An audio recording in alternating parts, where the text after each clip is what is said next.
The child was dying in her arms, and Wren had nowhere left to run. Under a merciless Wyoming sun that turned the air to fire, she cradled her youngest daughter against the broken wheel of a stagecoach, while dust devils spun across the cracked earth like ghosts. The driver lay unconscious in the dirt. Her older daughter sat motionless, eyes glazed with fear and heat. Eliza had lied to get here, lied in a letter to a widowed rancher who thought he was getting a single woman, not a desperate mother with 2 children and a brother-in-law who would burn the world to drag them back. Now she stood at the edge of a stranger's land with her daughter's pulse growing fainter, and one terrible choice: knock on Cole Thatcher's door and pray he wouldn't turn them away, or watch everything she loved turn to dust beneath this unforgiving sky. If you want to see how far this story of survival, secrets, and second chances reaches, drop a comment with your city below and hit that like button.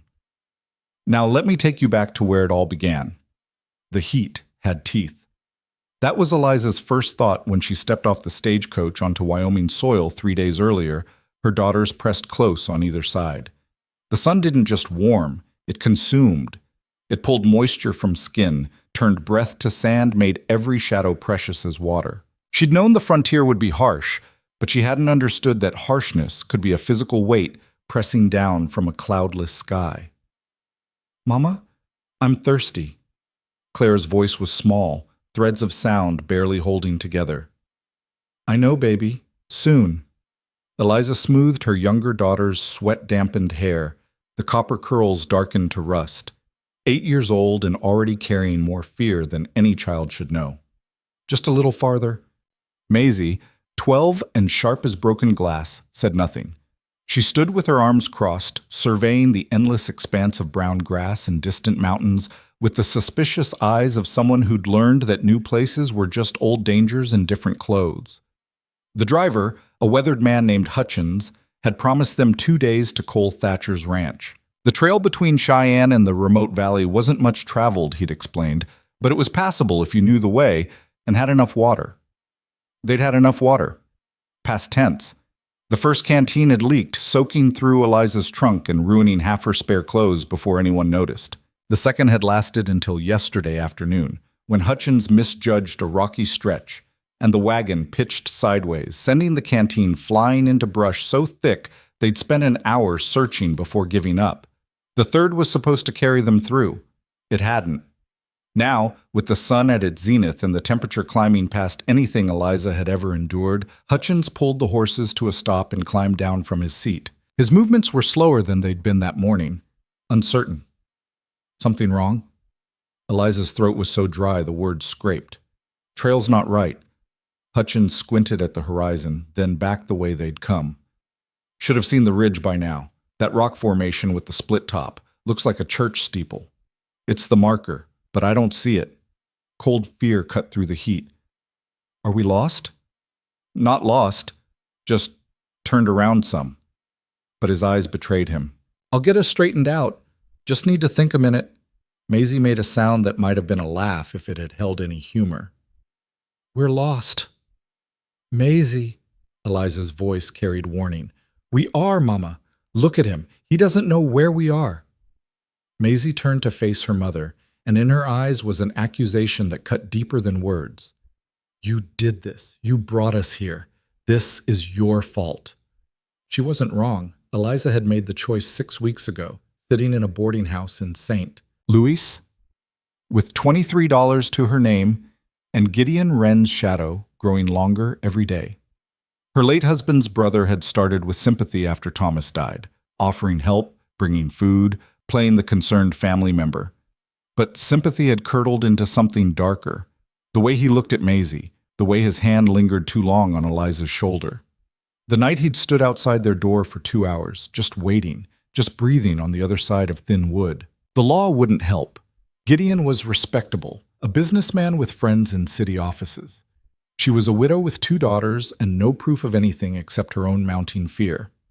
So when she'd seen the advertisement in the Western Star, "Widowed rancher seeks wife. Must be hard-working, honest, and ready for frontier life. Children welcome." She'd written the letter before she could talk herself out of it. She just hadn't mentioned that children welcome would mean 2. or that she was running from something she couldn't explain without sounding hysterical, or that Cole Thatcher's remote Wyoming ranch represented her last, desperate hope for a place Gideon couldn't reach. The deception had seemed justified then, necessary even. Now, watching Hutchins study the empty horizon with increasing desperation while her daughters wilted in the heat, it felt like one more mistake in a long chain of them. All right, Hutchins cleared his throat. I'm going to climb up that rise, see if I can spot the ridge from higher ground. You ladies stay with the wagon, keep in the shade. What shade? The sun was directly overhead, and the wagon's shadow had shrunk to a thin line. But Eliza nodded, because what else could she do? They watched Hutchins trudge toward a low hill, perhaps a quarter-mile distant. Clara leaned against Eliza's side, her breathing shallow. Maisie stood apart, arms still crossed, face set in that expression of bitter endurance she'd perfected over the past year.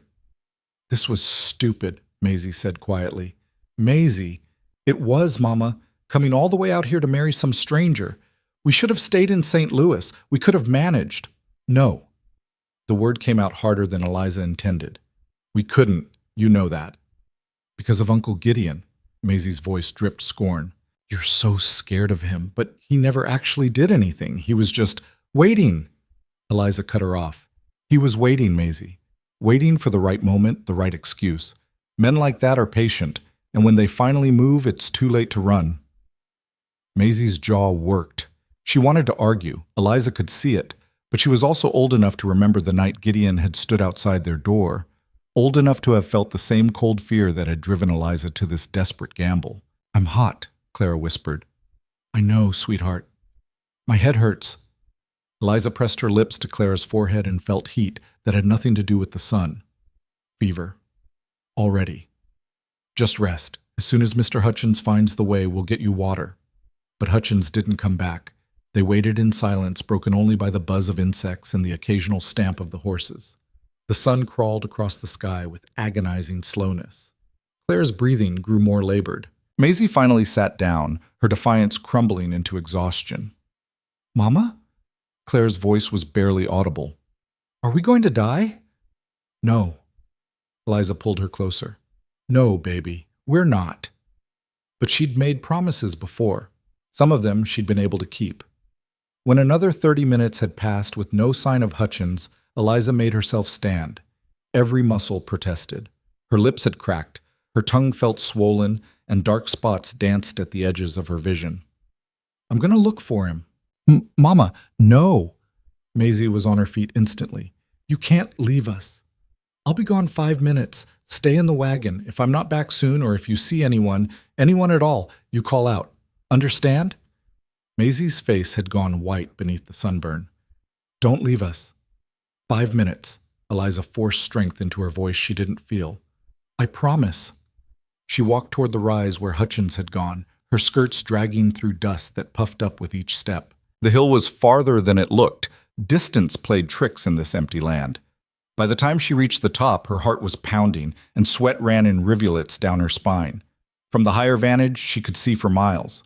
Brown grass, scattered sage, distant mountains shimmering in heat haze, and there, perhaps 300 yards to the north, a crumpled shape in the dirt. No, the word escaped as a whisper. No, no, no. She half ran, half stumbled down the slope and across the uneven ground. Hutchins lay on his side, one arm outflung, hat several feet away. His face was gray beneath the sunburn, lips cracked and bleeding. Mr. Hutchins? She dropped to her knees beside him. Can you hear me? His eyelids flickered. Lost. The word was barely formed. Sorry. So sorry. Don't talk. Save your strength. But even as she said it, Eliza knew. Heat exhaustion, possibly heat stroke, without water, without shade, without help. Girls, Hutchins managed. Get them. Safe. I will, I promise. Just rest. But Hutchins was past resting. His eyes rolled back and his breathing turned shallow and rapid. Eliza stayed beside him, one hand on his shoulder, watching a stranger die because she'd hired him to take her somewhere he didn't really know how to find. When his breathing finally stopped, she sat back on her heels and looked at the empty sky. They were lost in the Wyoming territory with no water, no guide, and no idea which direction to go. Clara was already sick. Maisie was strong but still a child. And Eliza had brought them here, dragged them into this wasteland because she'd been too frightened to stay and too desperate to think clearly. "You're going to lose them," a voice whispered in her mind. "You're going to watch them die just like Hutchins, and it'll be your fault." "No." She stood, ignoring the way her legs trembled. No. She hadn't survived Thomas's death, Gideon's predation, and 6 weeks of terror to die in the dirt of the Wyoming Territory. She'd gotten them this far. She would get them the rest of the way. She just had to figure out how. The walk back to the wagon took longer. Her vision kept going gray at the edges, and twice she stumbled and barely caught herself. But she made it. When she came over the rise and saw Maisie standing beside the wagon, shading Clara with her own body, something fierce and protective surged through her exhaustion. "Is he coming?" Maisie called. Eliza shook her head as she approached. "He's gone." Maisie understood immediately. Her face went very still. "What do we do?" "We find the ranch ourselves." Eliza tried to make it sound certain. "How?" "We don't know where it is. Thatcher's place is in the valley near Eagle Ridge. That's what the letter said. If we head west toward the mountains, we'll find it." "West is a big direction, Mama. It's the direction we have." Eliza climbed into the wagon beside Clara, who was curled on her side, barely conscious. "Can you drive?" Maisie blinked. "What?" "Can you drive the wagon? I need to stay with Clara. You're strong enough to handle the reins." "Mama, I've never—" "You've watched Hutchins for 2 days. The horses know to follow the trail. You just have to keep them moving." Eliza met her daughter's eyes. "I know you can do this." For a moment, Maisie looked like the child she was, frightened, overwhelmed, wanting someone else to take charge. Then her jaw set, and she became something harder. "All right." They abandoned Hutchins where he'd fallen. Eliza hated it, hated leaving him for the coyotes and the sun, but there was no alternative. Maisie climbed onto the driver's seat, took up the reins with shaking hands, and clicked her tongue the way she'd heard Hutchins do. The horses, bless them, started moving. They traveled west, following the sun toward the mountains. Eliza sat in the back of the wagon with Clara's head in her lap, using her own body to provide what shade she could. Clara's fever was climbing. She mumbled incoherent words, sometimes calling for her father, sometimes crying about being thirsty. "I know, baby," Eliza whispered over and over. "I know." The afternoon stretched into evening. The sun, finally, began to sink toward the horizon. The temperature dropped from unbearable to merely brutal. Maisie kept the horses moving with a grim determination that broke Eliza's heart. "Mama?" Maisie's voice drifted back. "I see something." Eliza forced herself to look up. There, in the distance, was a dark line that might have been trees. Trees meant water. Water meant a creek or river. Creeks meant settlement. "Keep going." The dark line resolved into cottonwoods as they drew closer. The wagon rattled down a gentle slope, and suddenly they were in a valley that had actual green grass, actual shade, actual evidence that water existed somewhere in this godforsaken territory. And there, beyond the cottonwoods, was a house. It wasn't much. A rough cabin with a barn and a few outbuildings, but it was human habitation, and that was enough. Eliza's eyes stung with tears she couldn't afford to shed. "Stop here," she called to Maisie. The wagon creaked to a halt. Eliza climbed down on shaking legs, then reached back for Clara. Her youngest daughter was a limp weight in her arms, fever-hot and barely responsive. "Stay with the wagon," Eliza told Maisie. "Mama, stay, please." She walked toward the house, each step an act of will. The sun was setting now, painting everything gold and red. She made it to the porch, 4 rough-hewn steps and a door with peeling paint, and knocked. No answer. She knocked again, harder. "Please, I need help. My daughter is sick." Still nothing. Desperation clawed at her throat. "My name is Eliza Wren. I'm looking for Cole Thatcher. Please, if anyone is there—" The door opened. The man who stood there was tall and lean, with dark hair, darker eyes, and a face that looked like it had forgotten how to smile. He was younger than she'd expected from his letter, maybe 35 and harder. Everything about him was hard. Hard jaw, hard muscles, hard expression. He looked at her with no warmth whatsoever. I'm Thatcher. I... Eliza's voice broke. She tried again. I answered your advertisement. I'm Eliza. I wrote you about coming to... His eyes cut past her to the wagon, where Maisie sat frozen on the driver's seat. Then down to Clara, limp and fever-flushed in Eliza's arms. The silence that followed was terrible. You said you were alone. His voice was flat, each word falling like a stone. Your letter said you had no children. I lied. There was no point in denying it. I'm sorry, I lied. But please... She lifted Clara slightly, showing him the child's flushed face, the cracked lips, the shallow breathing. Please, she's sick. She needs water. She needs help. I know I deceived you, and you have every right to turn us away, but she's 8 years old and she's dying, and I am begging you. Bring her inside. The words were curt, but he stepped back from the door. Eliza didn't wait for him to change his mind. She carried Clara into a room that was spare and clean and blessedly cool after the wagon. There was a table, chairs, a stone fireplace, shelves with supplies. Thatcher gestured to a door in the back. Bedroom. Put her on the bed. The bedroom was as plain as the rest of the house. A wide bed with rough blankets, a washstand, a window with simple curtains. Eliza laid Clara down and immediately started unlacing her daughter's boots. Thatcher appeared with a bucket and dipper. Water, not too much at first or she'll be sick. Thank you. Eliza's hand shook as she lifted Clara's head and brought the dipper to her lips. Drink, sweetheart, just a little. Clara's eyes opened slightly, focused on nothing, then closed again. But her lips moved and she swallowed. Once. Twice. That's good. That's my girl. Thatcher stood in the doorway watching with that same hard expression. Your driver? Dead. Heat took him this afternoon. Something flickered in his eyes. Not sympathy exactly, but acknowledgement. The other girl? Maisie. She's 12. She's in the wagon. I'll see to the horses. He turned to leave, then paused. There's food if you're hungry. Help yourself. Mr. Thatcher. Later. And he was gone. Eliza sat beside Clara, giving her water in small sips, bathing her face and arms with a damp cloth. Slowly, so slowly, the fever began to break. Clara's breathing eased. The terrible gray tinge faded from her skin. She was going to live. The relief was so overwhelming that Eliza had to press her face into the blanket to muffle her sobs. She'd been so certain, so terribly certain, that she was going to watch another person she loved die. But Clara was breathing. Clara was here. Clara was going to be all right. When she finally had herself under control, she stood and went to the main room. Through the window, she could see Thatcher unhitching the horses with Maisie standing nearby, watching him with the same suspicious wariness she showed everyone.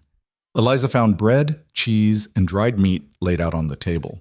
Her stomach cramped at the sight, but she forced herself to eat slowly. Food, water, shelter. The basic requirements of survival, all provided by a man she'd lied to. A man who looked at her with anger and something darker. Betrayal, maybe.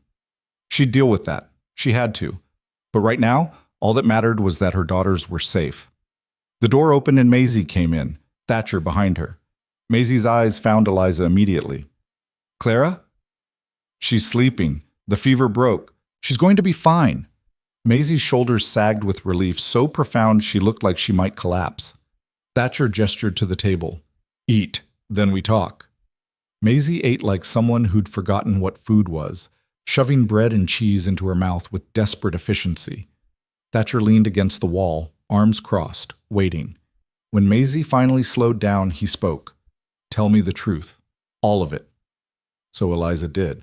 She told him about Thomas dying 2 years ago, leaving her with nothing but debts and 2 daughters. About Gideon stepping in with help that slowly became control. About the way he looked at Maisie, the way he talked about family obligation and how the girls needed a man's guidance.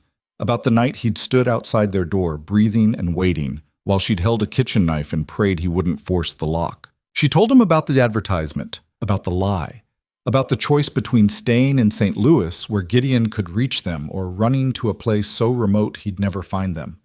She told him everything except how frightened she'd been. That she kept locked inside. When she finished, Thatcher was silent for a long moment. Then, "You should have told me the truth in your letter. You would have said no." "You're damn right I would have." His voice was hard. "I wanted a wife, not a woman with 2 children and a dangerous man hunting her. I know. I'm sorry. But I didn't have a choice. Everyone has choices." "No." Eliza met his eyes. "Some people have choices. I had this or Gideon. That's not choosing, that's surviving."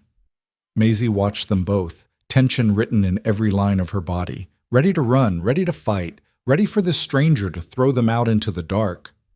But Thatcher just looked at Eliza for a long, measuring moment. Then he pushed off the wall. "You can stay tonight. The child needs rest. Tomorrow, we'll figure out what comes next." It wasn't acceptance. It wasn't even kindness. But it was shelter for one more night, and that was more than Eliza had any right to expect. "Thank you." He nodded once, then headed for the door. "I'll sleep in the barn. You take the bedroom with the girls. Door has a lock if you want it." He was gone before Eliza could respond. Maisie waited until his footsteps faded, then whispered, "He's going to send us away." "Maybe." "What do we do then?" Eliza looked at her daughter, this fierce, frightened girl who'd driven a wagon across the wilderness to save her sister. "We survive, Maisie. Same as always. We survive." But even as she said it, Eliza felt the weight of exhaustion and fear pressing down.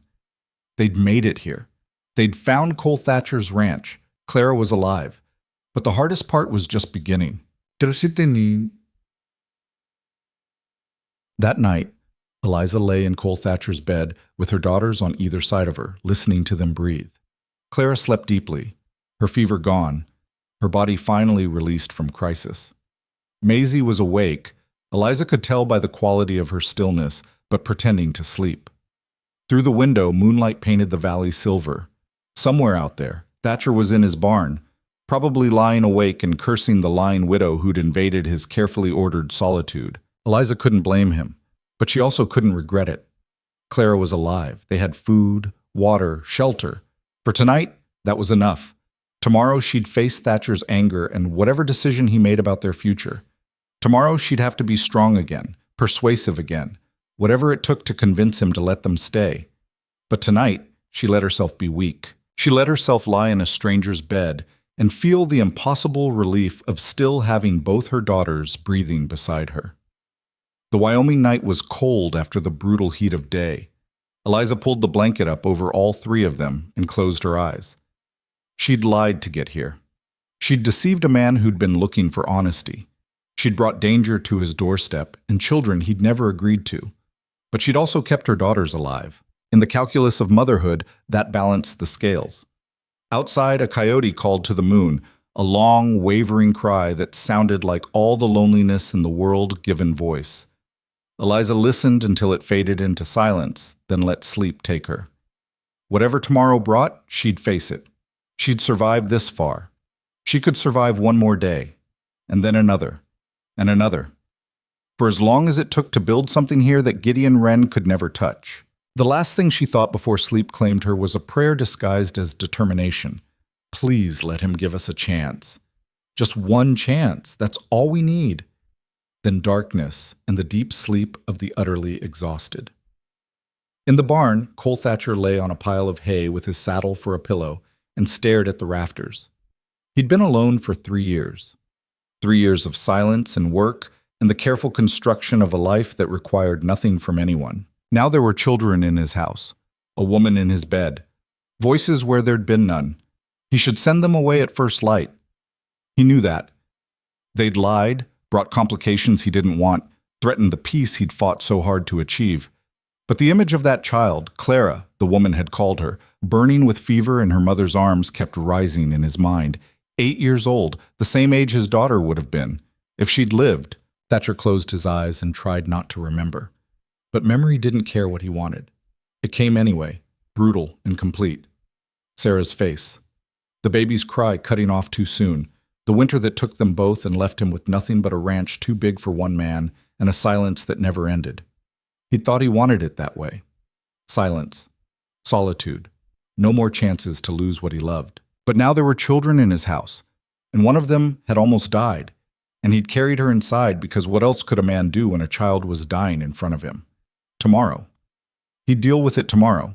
Tonight he'd let them stay because it was the right thing to do, but tomorrow they'd have to go. Because Cole Thatcher had learned the hardest way possible that loving anything was just setting yourself up for loss, and he'd be damned if he'd go through that again. Even if the woman with the desperate eyes and the fierce voice reminded him, just a little, of what it felt like to have something worth protecting. He turned onto his side away from the house and forced his mind to empty. Tomorrow. Everything could wait until tomorrow. Dawn came cold and gray, the sun a pale suggestion behind a veil of clouds that promised rain but wouldn't deliver.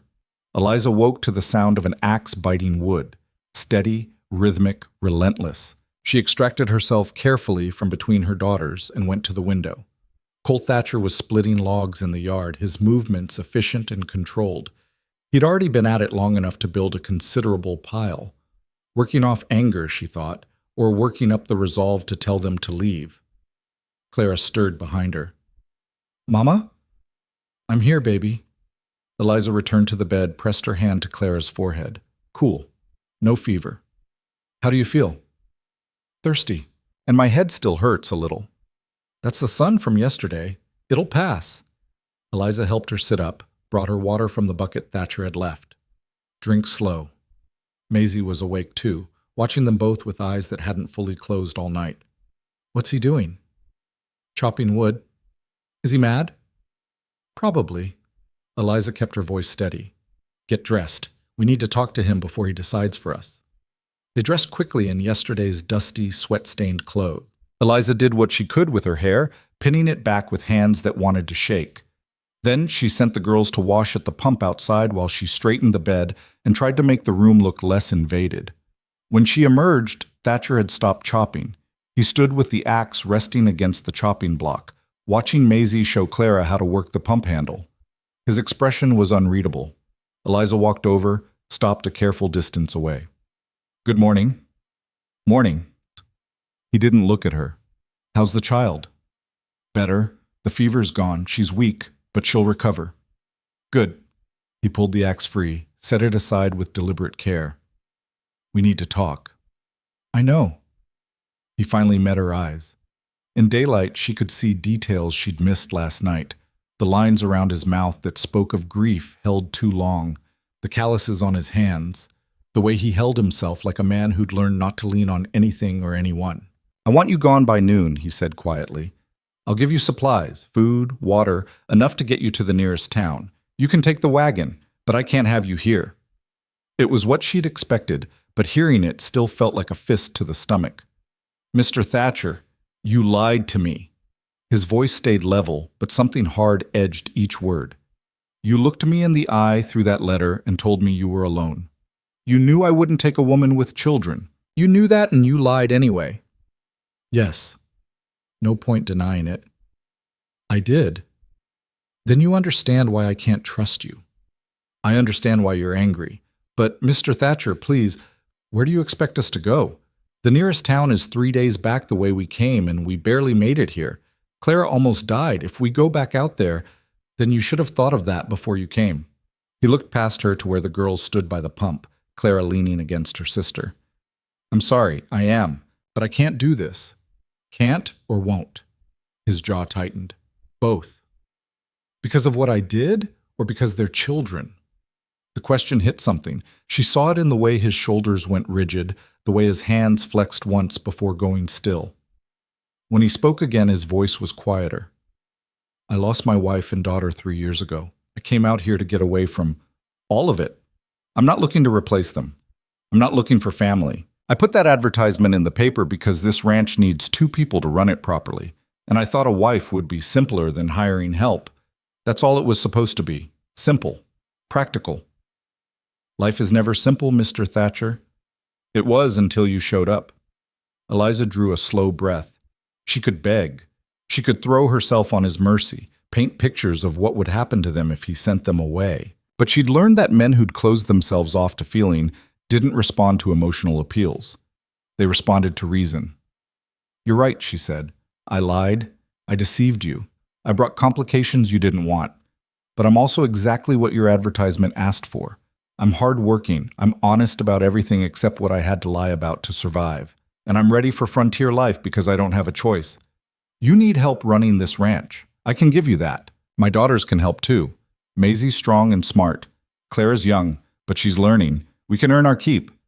That's not the point. Then what is? Because if you're sending us away on principle, that's one thing. But if you're doing it because you're scared, I'm not scared. The words came out sharp. You're terrified. Eliza held his gaze. You lost people you loved, so you ran to the middle of nowhere and convinced yourself that being alone was safer. But it's not safer, Mr. Thatcher. It's just lonelier. And turning away people who need help because you're afraid of being hurt again, that's not protection. That's just giving grief more power than it deserves. For a long moment, he stared at her. Then quietly, You don't know what you're talking about. Don't I? My husband died 2 years ago. I know exactly what it feels like to lose everything and wonder if you'll ever feel whole again. The difference is, I didn't have the luxury of running away. I had 2 children who needed me, and when hiding wasn't safe anymore, I had to run towards something instead of away from it. So yes, I lied to you. Yes, I brought my daughters without asking. But I did it because the alternative was staying where a dangerous man could reach them, and I will do anything, lie, deceive, beg, to keep them safe. Anything. Thatcher looked away first. His hands curled into fists, released. You can't stay. For how long? A week? A month? Just until you can't stay. He turned and walked toward the barn, his stride long and final. Eliza stood frozen, feeling the careful composure she'd maintained start to crack. She'd played her cards. She'd been honest, logical, even vulnerable, and it hadn't been enough. Mama? Clara's small voice carried across the yard. What did he say? Eliza forced herself to turn, forced a smile that felt like glass cutting her face. Get your things, girls. We're leaving. Maisie's expression went flat. I told you this was stupid. Not now, Maisie. When then? When we're dying in the wagon again? When Clara gets so sick there's no one to... I said not now. Eliza's voice cracked like a whip. Go get your things, both of you. They went. Maisie's shoulders stiff with anger, Clara's eyes already filling with tears. Eliza walked to the wagon, started checking the rigging with hands that shook. Thatcher had been true to his word. There were supplies loaded in the back. Food, water, blankets. Enough to get them somewhere. She just didn't know where that somewhere was. Behind her, the barn door opened. Thatcher emerged carrying a small crate, which he loaded into the wagon without looking at her. Extra jerky, he said, and matches. You'll want to camp before dark. There's a spot about 10 miles south with good cover in a creek. Thank you. He nodded once, started to turn away. Mr. Thatcher. Eliza's voice stopped him. For what it's worth, I'm sorry. Not for lying, I'd do that again if I had to. But for making you face things you wanted to forget. That wasn't fair to you. He stood very still. Life's not fair, Mrs. Wren. If it was, we wouldn't be having this conversation. Then he was gone, back into the barn like a man retreating to a fortress. Eliza finished with the wagon, then went to collect her daughters. They'd gathered their meager belongings in silence. Clara's eyes were red but dry. She'd learned young not to waste tears. Maisie's face was a mask. Ready? Eliza asked. Neither girl answered. They climbed into the wagon, settled into the back with the supplies. Eliza took the driver's seat, picked up the reins, and allowed herself one last look at the ranch. It wasn't much. A rough cabin, a functional barn, fenced pastures with a few head of cattle visible in the distance. But it had water, shelter, space. It could have been safety. She clicked her tongue, and the horses started forward. They'd made it perhaps 100 yards when Clara spoke. Mama, I don't feel good. Eliza's heart clenched. What's wrong? Dizzy. And my stomach. Clara leaned over the side of the wagon and vomited, thin and bile-streaked. Whoa. Eliza pulled the horses to a stop, climbed back to Clara.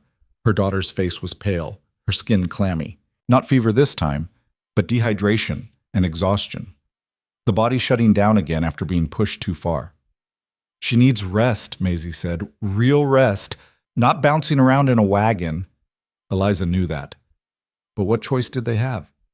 Turn around and beg Thatcher to let a sick child stay one more day? He'd made his decision clear. Except when she looked back at the ranch, Thatcher was standing in the yard, watching them. Even at this distance, she could see the tension in his posture. Clara vomited again, her small body convulsing with the effort. "Please," Eliza whispered to no one. "Please." Thatcher started walking toward them. He covered the distance in long strides, his face unreadable. When he reached the wagon, he looked at Clara, then at Eliza. "She's sick again." "The journey yesterday was too much," Eliza said. "Her body's still recovering. She just needs 1 week." The words were flat, final. "You can stay 1 week. That'll give the child time to get her strength back. After that, you leave, understand?" Relief flooded through Eliza so powerfully she had to grip the wagon rail to stay upright. "Yes, thank you. I'm not doing this for you." Thatcher's eyes were hard. "I'm doing it because I won't have a child's death on my conscience. 1 week, Mrs. Wren. Then you're gone, and I don't want to hear about how she's still too weak, or it's too far, or any other excuse. 1 week." "1 week," Eliza agreed. "I promise." He nodded once, then reached up and lifted Clara from the wagon with surprising gentleness. The child didn't protest, just let her head rest against his shoulder. "Get your things. Take them back inside." Maisie climbed down silently, grabbed their bags. Eliza followed with shaking legs. 1 week.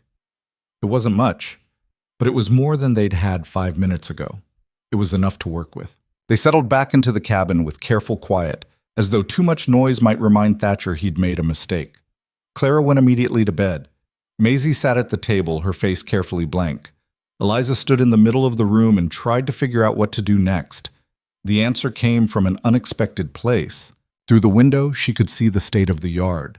Overgrown grass, scattered tools, a general air of neglect that spoke of a man who'd stopped caring about anything beyond basic survival. The inside of the cabin told the same story. Clean enough, but stark. No curtains, no rugs, nothing soft or comfortable.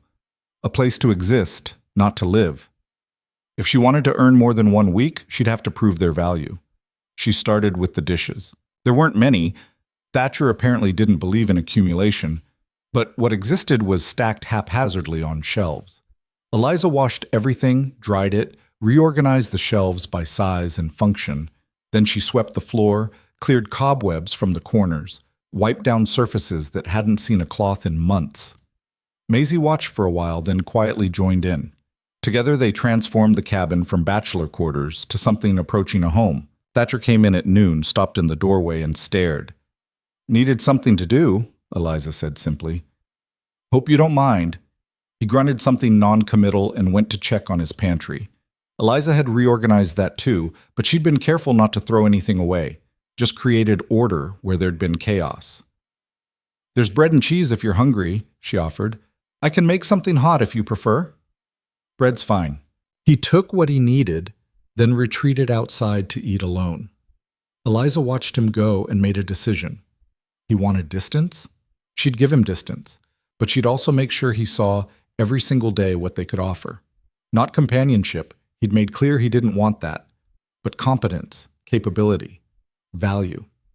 The afternoon passed in similar fashion. While Clara slept and Maisie read from one of the books on Thatcher's shelf, Eliza inventoried supplies and started a list of what needed doing. The list grew quickly. Mending, weeding the garden, organizing the barn, a dozen other tasks that a ranch required and a single man couldn't keep up with. She started with the mending. By evening, she'd repaired 3 shirts, 2 pairs of work pants, and a coat with a torn seam. She'd also started bread dough rising for tomorrow. When Thatcher came in for dinner, she had stew waiting, made from supplies she'd found in his pantry, nothing wasted. He ate in silence, but she noticed he had 2 bowls. Progress. That night, Eliza lay awake again, listening to her daughters breathe and planning. 1 week wasn't long enough to change a man's mind about something fundamental, but it might be long enough to make him reconsider what was practical. She just had to be smart about it. The next morning, she was up before dawn. She fed the chickens she'd discovered behind the barn, collected eggs, and had breakfast ready when Thatcher emerged. He looked surprised, then wary, but he sat down and ate. What are your plans today? Eliza asked. Fence repair on the north pasture. Why? Just wondering if there's anything you need from the house. I'm doing laundry. He shook his head slowly. You don't have to. I know, but it needs doing, and I'm here. She met his eyes. Might as well be useful. Something flickered in his expression, but he didn't argue. He finished eating, nodded his thanks, and left. Eliza spent the day turning Thatcher's neglected household into something functional. She did laundry, scrubbing clothes in a basin and hanging them to dry in the sun. She weeded the garden, salvaging what vegetables had survived his indifferent care. She made careful note of what was missing: proper curtains, decent cookware, spices that would make his monotonous diet more bearable. Maisie helped with increasing enthusiasm. The girl had her mother's practical streak. She understood they were proving their worth, and she threw herself into it with determined efficiency. Clara, still recovering, sat in the shade and peeled potatoes, sorted beans, did small tasks that made her feel included. When Thatcher returned that evening, the cabin smelled of baking bread and simmering stew. The floor was clean, his clothes were folded on the chair, and three females looked up when he entered with expressions ranging from wary hope to cautious pride. He stood in the doorway for a long moment, and Eliza saw him truly see what they'd done. Not just cleaned, transformed. Made his house into something that felt lived in. Smells good, he said finally. It was the first unprompted positive thing he'd said to them. Rabbit stew, Eliza replied. Maisie caught 2 rabbits in snares she set this morning. Thatcher's eyebrows rose slightly as he looked at Maisie. You know how to trap? Maisie shrugged, trying to hide her pleasure at his surprise. My pa taught me before he died. Well, Thatcher hung his hat on the peg by the door. Good work. Maisie's face lit up before she could stop it. They ate together that night, still mostly in silence, but it was a different quality of silence, less hostile, more uncertain, like people who didn't know the rules of engagement yet, but were willing to figure them out. After dinner, while Eliza washed dishes, Thatcher spoke from behind her. You didn't have to do all this. I know. I meant what I said. 1 week. I know that too. She didn't turn around. But while we're here, we might as well pull our weight. She heard him move toward the door, then stop. Your daughter, Maisie. She's got a good eye for country work. She's had to grow up fast. That's hard on a child. Yes. Eliza finally turned to face him. But it's also made her strong. Both of them are stronger than you'd think. Thatcher studied her for a moment. So are you. It wasn't quite a compliment, but it wasn't criticism either. Eliza took it for what it was. Acknowledgement. Thank you for giving us this week, Mr. Thatcher. I know it wasn't easy. He shrugged. Like you said, you're here. Might as well make use of it. But there was something in his eyes that suggested it was more than that. Something he wasn't ready to name yet. The days fell into a rhythm. Thatcher worked the ranch with the kind of focused intensity that came from using labor to avoid thinking. Eliza and Maisie worked the house and garden with equal intensity, proving their value with every mended fence, every organized shelf, every meal that was more than beans and hardtack. Clara gained strength slowly, her body recovering from the near-death experience. She was quiet, watchful, but occasionally Eliza would catch her smiling at something. A butterfly, the chickens, the way Thatcher's horse nuzzled his shoulder when he brought oats. On the 4th day, Eliza found Thatcher's ledger. She hadn't been snooping. She'd been organizing his desk with permission, and there it was. A record of ranch expenses and income that made her heart sink. He was barely breaking even. 1 bad season, 1 injured animal, 1 unexpected expense, and he'd be in trouble. That evening, after the girls were in bed, she approached him. Mr. Thatcher, I found your ledger. His expression closed. You had no right. You told me to organize the desk. It was there. She held up her hands. I'm not judging, but I noticed some things. Your expense categories are overlapping, which makes it hard to track where money's actually going. And your income projections don't account for seasonal variation. He stared at her. You know bookkeeping. My husband ran a store. I did all his accounts. She hesitated. If you wanted, I could reorganize your ledger, make it clearer. It wouldn't take long. Why would you do that if you're leaving in 3 days? Good question. Eliza met his eyes. Because it needs doing. And because even if we leave, I'd like to think I left this place better than I found it. Thatcher was quiet for a long time. Then he pushed the ledger across the table toward her. Do what you think is best. She worked on it that night and the next, rebuilding his accounting system into something that actually made sense. When she showed him the results, he studied the neat columns, the clear categories, the projections that now accurately reflected reality. This is good work, he said quietly. Thank you. Where'd you learn to do this? Necessity. Thomas wasn't good with numbers. Someone had to be.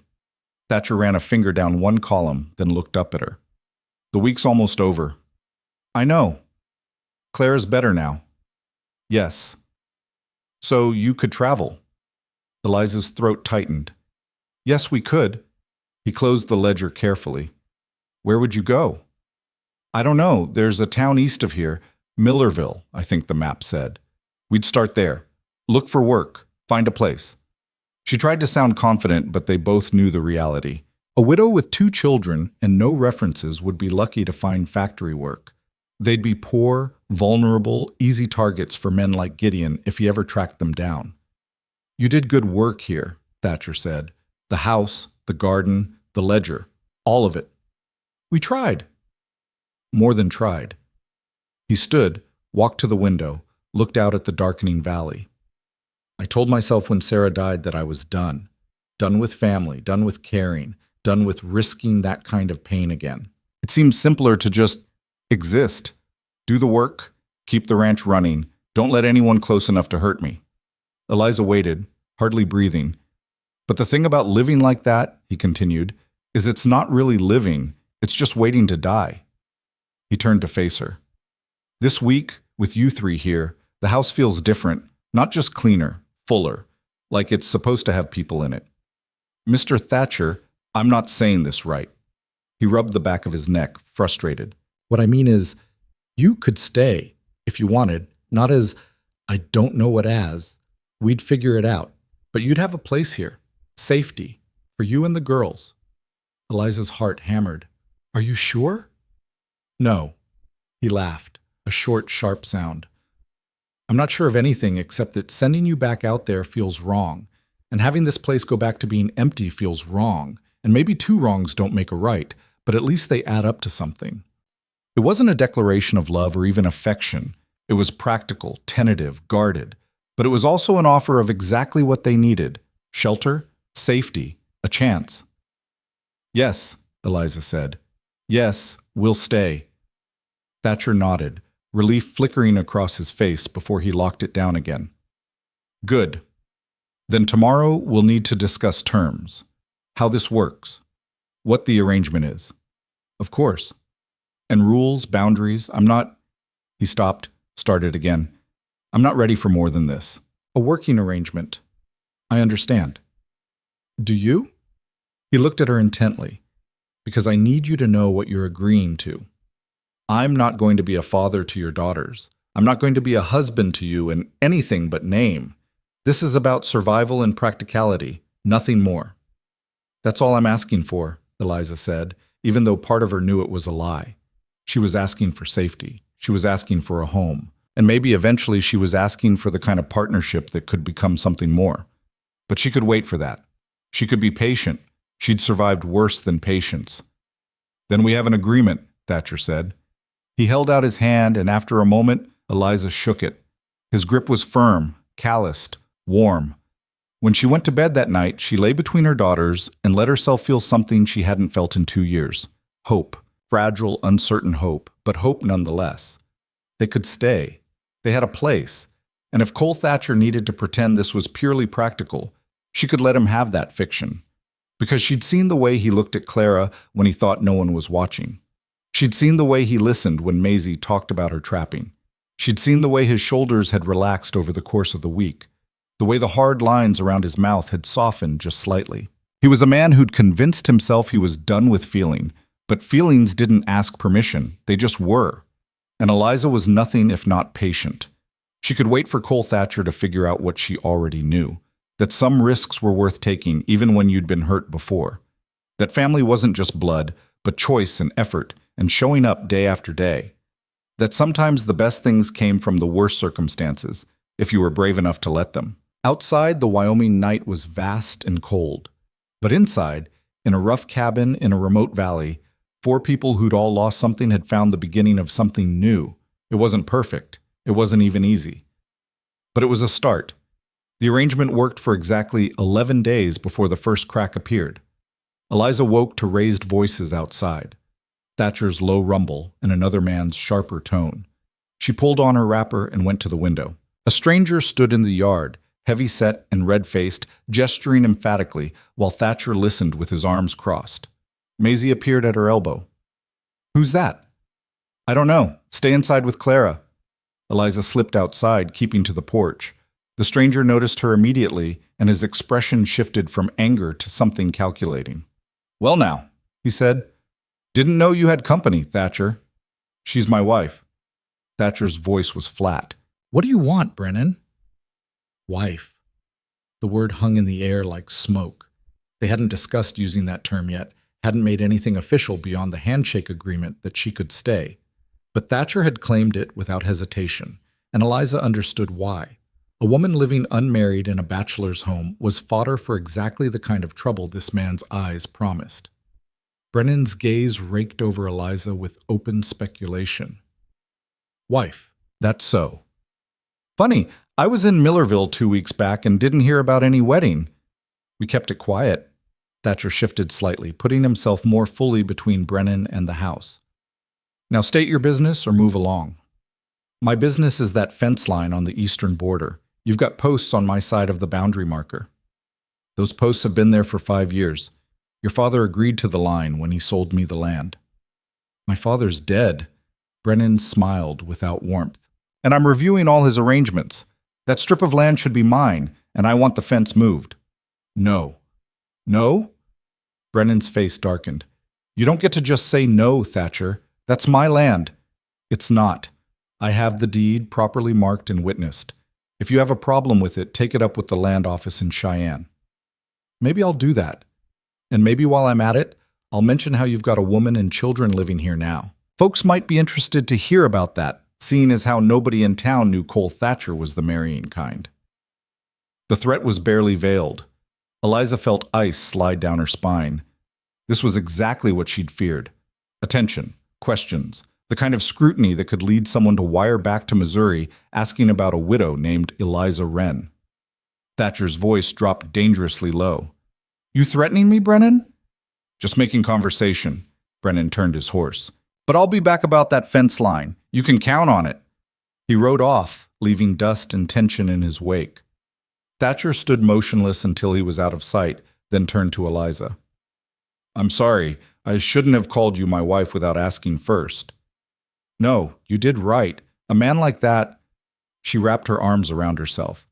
"He'd use anything he could against us. He's a bastard who's been looking for an excuse to push me since his father died." Thatcher's jaw was tight. "That land's mine, legally and properly, but he doesn't care about legal. What will he do? 'Cause trouble? Spread talk. Try to force me into selling at a loss." He looked at her, and something shifted in his expression. "I didn't think about how having you here might complicate things. Give him more ammunition." "You want us to leave?" It wasn't a question. "No." The word came quickly. "But we need to make this look legitimate. If Brennan starts asking around and people find out we're not actually married, we get married." Eliza said it before she could think about it.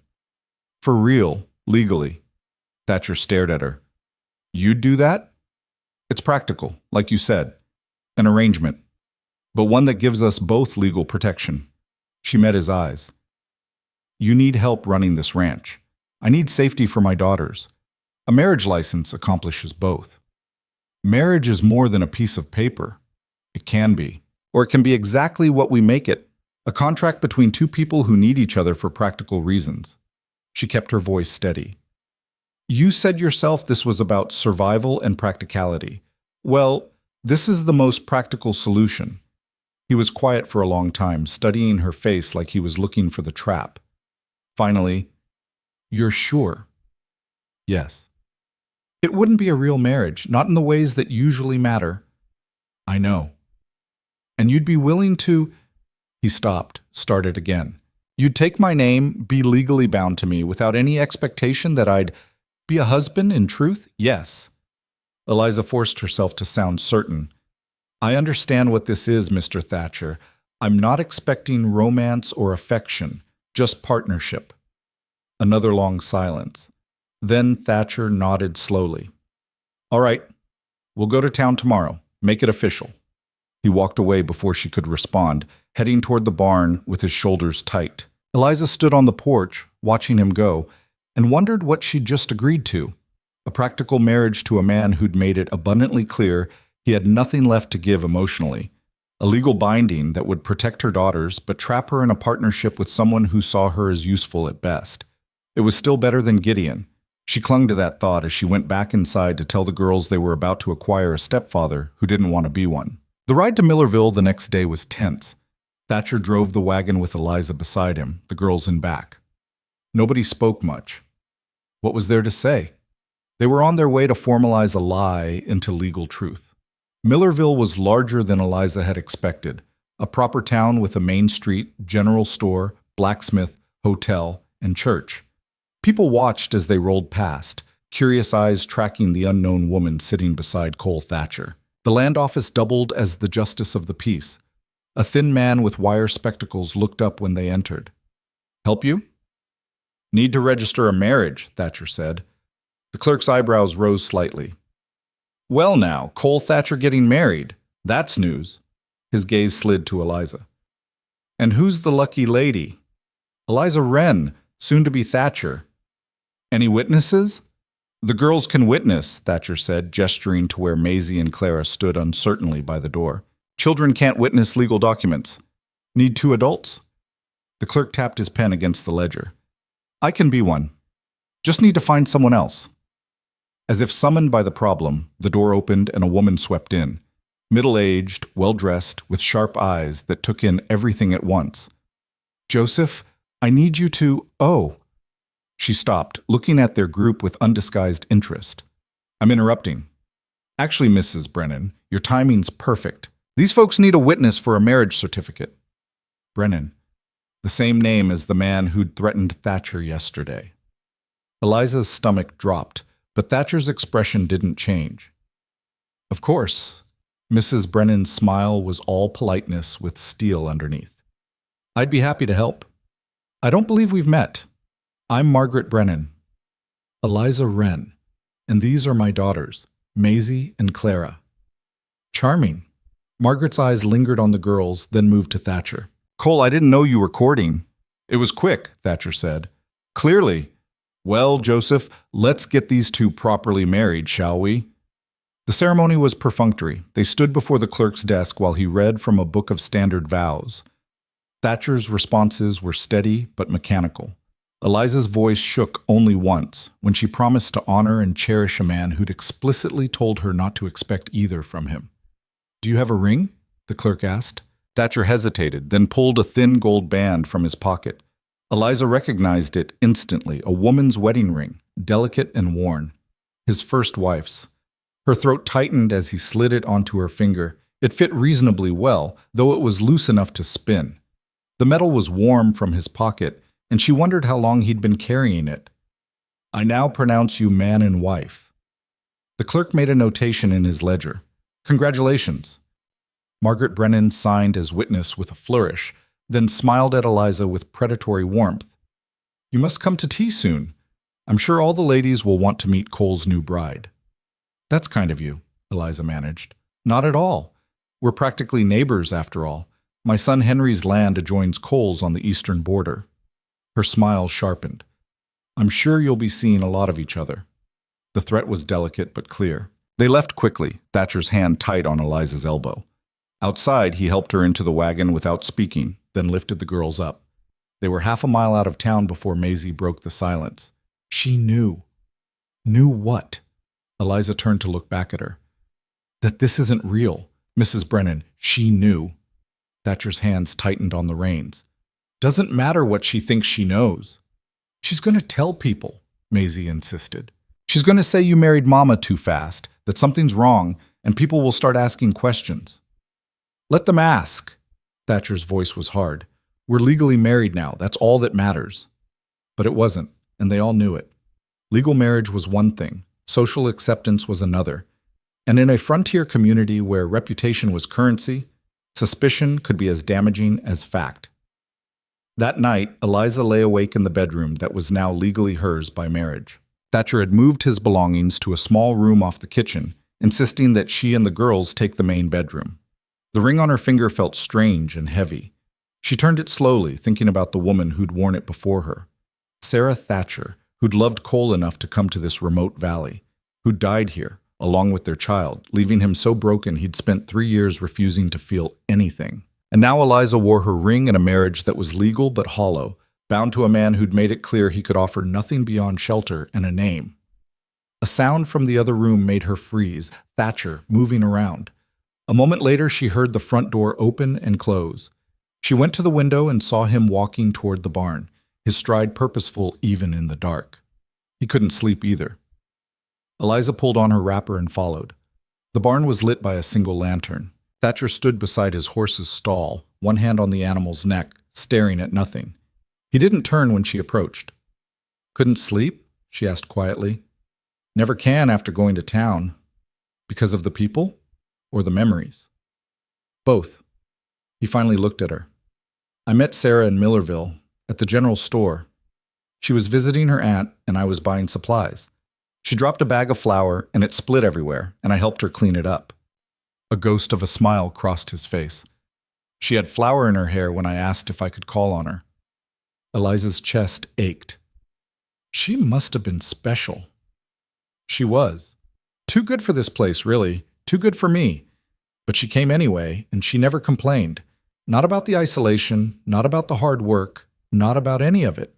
His voice roughened. Then she got pregnant, and everything changed. What happened? Winter labor? Baby came early? There were complications. Bleeding that wouldn't stop. I rode for the doctor, but by the time we got back, he stopped, swallowed hard. The baby was already gone. Sarah held on for another day, long enough to tell me it wasn't my fault, long enough to make me promise I'd keep living. I'm sorry, Eliza whispered. I broke that promise, or tried to. I didn't die, but I stopped living, stopped feeling. Thought if I just went through the motions, eventually it would hurt less. He looked at the ring on her finger. I shouldn't have given you that. It wasn't fair to Sarah's memory, and it wasn't fair to you. It's all right. It's not. He pulled the ring off her finger before she could protest. You deserve your own ring, not a dead woman's. Cole, I'll get you one. A new one. Something that's yours. He met her eyes. I'm not good at this. Any of this. But you took my name today, and that means something, even if we both know why we really did it. Eliza studied his face in the lamplight. Why did we? Really? You needed protection from Gideon. I needed help with the ranch and someone to stop Brennan's son from spreading poison. He paused. And maybe I needed to stop being alone before it killed me, even if I'm too much of a coward to admit that's what this is. You're not a coward. I'm terrified. The admission seemed to cost him. Of caring again, of losing again, of being the kind of husband and father those girls need because I already failed at it once. You didn't fail. You lost someone you loved to something you couldn't control. Tell that to the part of me that thinks if I'd just been faster, done more, somehow saved them. His voice cracked. Eliza did something she'd promised herself she wouldn't do. She reached out and took his hand. You can't save everyone, Cole. Sometimes life just takes what it wants, and all we can do is survive it. He looked down at their joined hands. Is that what we're doing? Surviving? For now. Maybe someday it'll be more than that. She squeezed his fingers once, then let go. But we don't have to figure that out tonight. He nodded slowly. Thank you. For understanding, for not expecting things I can't give. Thank you for giving what you can. She turned to leave, then paused. Cole? Those girls in there? They've lost their father. They've run from a dangerous man. They're scared and trying to be brave, and they watch everything you do to figure out if you're safe. So when you're ready, Even if it's just small things, noticing when Maisie sets her snares or asking Clara about the book she's reading, it would mean more than you know. She left him in the barn, hoping she hadn't pushed too hard. But the next morning, when Maisie came in with 2 rabbits, Thatcher looked up from his coffee and said, "Good catch. You want to learn how to dress them properly, the way my father taught me?" Maisie's face lit up like sunrise. "Really?" "Really. Come on." Eliza watched them go, her throat tight. It was a small thing, just a man teaching a girl how to clean game. But it was also an opening, a tiny crack in the wall Cole had built around himself. It was progress. The next few weeks fell into a careful rhythm. Thatcher worked the ranch, teaching Maisie skills she absorbed like a sponge. Eliza ran the household, cooked, cleaned, managed the ledgers with increasing confidence. Clara recovered fully, her natural shyness giving way to cautious curiosity about this strange new life. They were careful around each other, Cole and Eliza. Polite, professional. 2 people sharing space and work but not intimacy. Except sometimes, late at night, she'd hear him pacing. And sometimes he'd find her in the kitchen before dawn, unable to sleep, and they'd share coffee in companionable silence. They were learning each other, the way you'd learn a business partner or a friend. But the girls were learning something different. To them, Cole was becoming a constant, someone who showed up, who taught, who noticed. He didn't use affectionate words or offer embraces, but he remembered that Maisie liked her eggs scrambled, and Clara was afraid of thunder. Small things. But to children who'd been betrayed by the men in their lives, small, consistent things mattered more than grand gestures. It was Clara who broke through first. A storm rolled in one afternoon, violent and sudden. Thunder cracked like rifles, and Clara bolted from the table where she'd been reading, looking for Eliza. But Eliza was in the root cellar, checking supplies. Cole was there instead. He looked down at the terrified child, clearly uncomfortable. "Your mother's just outside." "She'll be back in a minute." Another crash of thunder. Clara whimpered and, without thinking, grabbed onto his leg. Cole froze. For a moment, Eliza, who'd just come in from the cellar, thought he might pull away. Then, slowly, awkwardly, he put his hand on Clara's head. "It's just noise," he said gruffly. "Can't hurt you. It's the lightning you watch for." "I don't like it," Clara whispered into his leg. "I know, but you're safe here. This house has weathered worse storms than this." But Clara didn't let go until the thunder passed. When she finally did, she looked up at him with complete trust. "Thank you, Mr. Thatcher." "Cole," he said. "You can call me Cole." It was a small permission, but the way his eyes found Eliza's across the room told her he understood the weight of it. That night, after the girls were asleep, Eliza found him on the porch. "That was kind. What you did with Clara. She was scared. You could have sent her away, told her to find me." "I could have." He stared out at the darkness. "But she needed someone right then, and I was there." "That's what family does," Eliza said quietly. "They're there." Cole didn't respond, but something in his posture softened. They stood together in the dark, listening to the rain. Not touching, not speaking, but not alone either. It wasn't love. It wasn't even friendship yet. But it was something, a foundation being built one careful stone at a time. And for people who'd both learned that foundations could crumble, that was worth protecting. The letter arrived 6 weeks after the wedding, delivered by a rider who'd come all the way from Cheyenne with a bundle of mail for the scattered ranches in the valley. Eliza recognized the handwriting before she even opened it, and her blood turned to ice. Gideon had found her. She stood in the yard with the envelope shaking in her hands while Cole unhitched the wagon nearby. He noticed immediately, the way he'd learned to notice everything about her in the careful dance of their shared life. "What is it?" She handed him the letter without speaking. He read it once, his face darkening with each line, then read it again. "He's threatening to take the girls." Cole's voice was dangerously quiet. "Claiming you're an unfit mother who ran off with strangers, that he has a legal right as their blood relation to provide for them." "He has no rights." But Eliza's voice shook. "Thomas's will left them in my care. Gideon's just their uncle by marriage. That may not matter if he can convince a judge you're unstable." Cole looked up from the letter. "He says he's already filed a petition in Missouri, that he's bringing a lawyer here to contest your custody." The world tilted. Eliza sat down hard on the porch steps. He can't. He can't do this. He can if he lies well enough. Cole crouched in front of her. What exactly did he do back in St. Louis? What made you run? Eliza had told him some of it, but not everything. Now with Gideon's threat stark on paper, she couldn't afford to hide anymore. He wanted control. Of me. Of the girls. He said Thomas would have wanted him to look after us, that we needed a man's protection. At first I thought he was just being helpful, but then he started making decisions without asking me. Where we should live, how to spend money, who we should associate with. When I pushed back, he got angry, said I was being ungrateful. And Maisie? Eliza's throat tightened. He looked at her differently, started commenting on how she was growing up, how she'd need guidance soon. One night he came by late, drunk, and tried to get into our rooms. I locked the door, and he just stood there, breathing and muttering about family obligations. After that, I knew we had to leave. Cole's jaw was granite. Did he touch her? Not that I know of, but it was coming. I could feel it. She looked at him desperately. That's why I lied to you. That's why I couldn't tell you the truth in my letter, because if you'd said no, we would have had nowhere to go, and Gideon would have... I understand. He stood, the letter clenched in his fist. And he's not taking them. Not now. Not ever. Cole, if he brings a lawyer, if he goes to court, then we go to court too.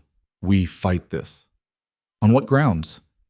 I'm a widow who traveled across the country to marry a stranger. He'll paint me as desperate and reckless, and he won't be entirely wrong. You're not a widow anymore. You're my wife. Cole's voice hardened with resolve. And those girls are under my protection now. That changes the picture considerably. Does it? We've been married less than 2 months. Any lawyer worth his salt will claim it's a marriage of convenience, that I used you to hide from family who had legitimate concerns. Let them claim it. The law recognizes our marriage regardless of motive. He paused, something shifting in his expression. But there's one thing that would make it harder for Gideon to challenge. What? Adoption. If I legally adopt Maisie and Clara, they become my daughters in the eyes of the law. That supersedes any blood relation Gideon might claim. Eliza stared at him. You'd do that? Bind yourself legally to children you didn't want in the first place? I didn't want complications, but they're already here, and sending them back to a man like that is not an option. He met her eyes. I'm not doing this out of affection, Eliza. Don't mistake practicality for sentiment. But those girls deserve better than Gideon Wren, and if putting my name on a piece of paper gives them legal protection, then that's what we'll do. It should have hurt, hearing him lay out so clearly that this was strategy, not care. But Eliza had learned to take what she could get. All right, how do we do this? We need a lawyer, a good one who can handle both the adoption and Gideon's challenge. Cole folded the letter and put it in his pocket. There's a man in Cheyenne, Daniel Morrison. He handled the land dispute with Brennan's father years back. He's sharp, and he doesn't back down from a fight. That's 3 days' travel. Then we leave tomorrow. He looked toward the house where the girls were inside, unaware that their fragile safety was under attack. They'll need to come with us. I'm not leaving them here alone, and I don't trust anyone else to watch them. That night, Eliza told the girls. Maisie's face went white, then red with fury. Clara started crying silently, the way she'd learned to cry when making noise was dangerous. I told you, Maisie said, her voice shaking. I told you Uncle Gideon would find us. And we'll fight him. Eliza pulled Clara into her lap. Mr. Thatcher, Cole, is going to help us. We're going to see a lawyer who can make sure Gideon can't take you. How? Maisie's eyes were fierce and frightened. He has money. He has friends. He has lawyers who already filed papers. What do we have? Cole spoke from the doorway where he'd been listening. You have me, and my name, and a legal marriage that makes you both my stepdaughters under territorial law. He looked at Maisie directly. If you agree, I can make it more than that. I can adopt you, both of you. Make you Thatchers in full. Maisie stared at him. Why would you do that? Because your mother's my wife, which makes you my responsibility. And because no man who terrorizes children gets to win if I have anything to say about it. You don't even like us, Maisie said, but there was a question underneath the accusation. I don't dislike you. Cole's voice was careful. You're smart, hardworking, and you've handled more than most adults could manage. Clara's quieter but just as strong in her own way. Whether I like you or not isn't the point. The point is you're here, you're under my protection, and I don't abandon my responsibilities. It wasn't the warm declaration a child might hope for, but it was honest, and Maisie had learned to value honesty over pretty lies. If you adopt us, she said slowly, does that mean you'd be our father? Legally? Yes. And Uncle Gideon couldn't take us away? It would be much harder for him to make that case. Cole paused. I can't promise there won't be a fight, but I can promise I'll fight beside you. Maisie looked at Clara, some silent communication passing between the sisters. Then she nodded. All right, we'll do it. They left at dawn, the wagon packed for a week's journey. The trip to Cheyenne was long and tense. Eliza watched the landscape roll past and tried not to imagine all the ways this could go wrong. Gideon was smart, connected, and he'd had weeks to build his case while they'd been establishing their fragile new life. Cole drove in silence, his face set in hard lines. He'd loaded a rifle beneath the seat, just in case, he'd said, though he wouldn't specify what he was preparing for. The girls sat in the back, Maisie with her arm around Clara, both of them too quiet. They made camp the first night beside a creek, the horses picketed nearby. Cole built a fire while Eliza prepared a simple meal. The girls spread their bedrolls close together, seeking comfort in proximity. After they'd eaten, Clara climbed into Eliza's lap despite being almost too big for it. Mama, what if the judge believes Uncle Gideon? Then we'll appeal to a higher court. And if that doesn't work? Eliza looked at Cole, who was checking the rifle's mechanism with methodical precision. He'd heard the question, she could tell by the tension in his shoulders. It'll work, he said without looking up. Morrison's good at his job. We just need to present the facts clearly. What facts? Maisie asked. That Mama was so scared she lied to a stranger and dragged us across the country? That you married her out of pity and now you're adopting us to keep some man you've never met from winning in court? Maisie, Eliza began, but Cole cut her off. Those aren't the facts a court will hear. He finally looked at Maisie. The facts are that your mother, faced with an increasingly dangerous situation, made the difficult choice to remove you from harm's way. That she answered an honest advertisement for a marriage arrangement, which is a perfectly legal and common practice on the frontier. That I, aware of her circumstances, chose to marry her and provide a stable home for her children. And that upon discovering the extent of the threat from Gideon Wren, I decided to formalize my commitment to your family's protection through legal adoption. You make it sound reasonable when you say it like that, Maisie said. That's because it is reasonable. People make practical marriages all the time out here. The only unusual part is that it's worked out well enough that I want to make the arrangement permanent. Eliza's heart stuttered. Permanent? Cole met her eyes across the fire. That's what adoption means. Those girls become mine legally, with all the rights and responsibilities that entails, which means if Gideon wants to take them, he'll have to prove I'm an unfit father, not just that you're an unfit mother. And I've got 3 years of running a successful ranch and a reputation for being a hard but fair man to back me up. It was strategy. Just strategy. But the way he said those girls become mine made something warm and dangerous bloom in Eliza's chest. They reached Cheyenne late on the third day, dusty and exhausted.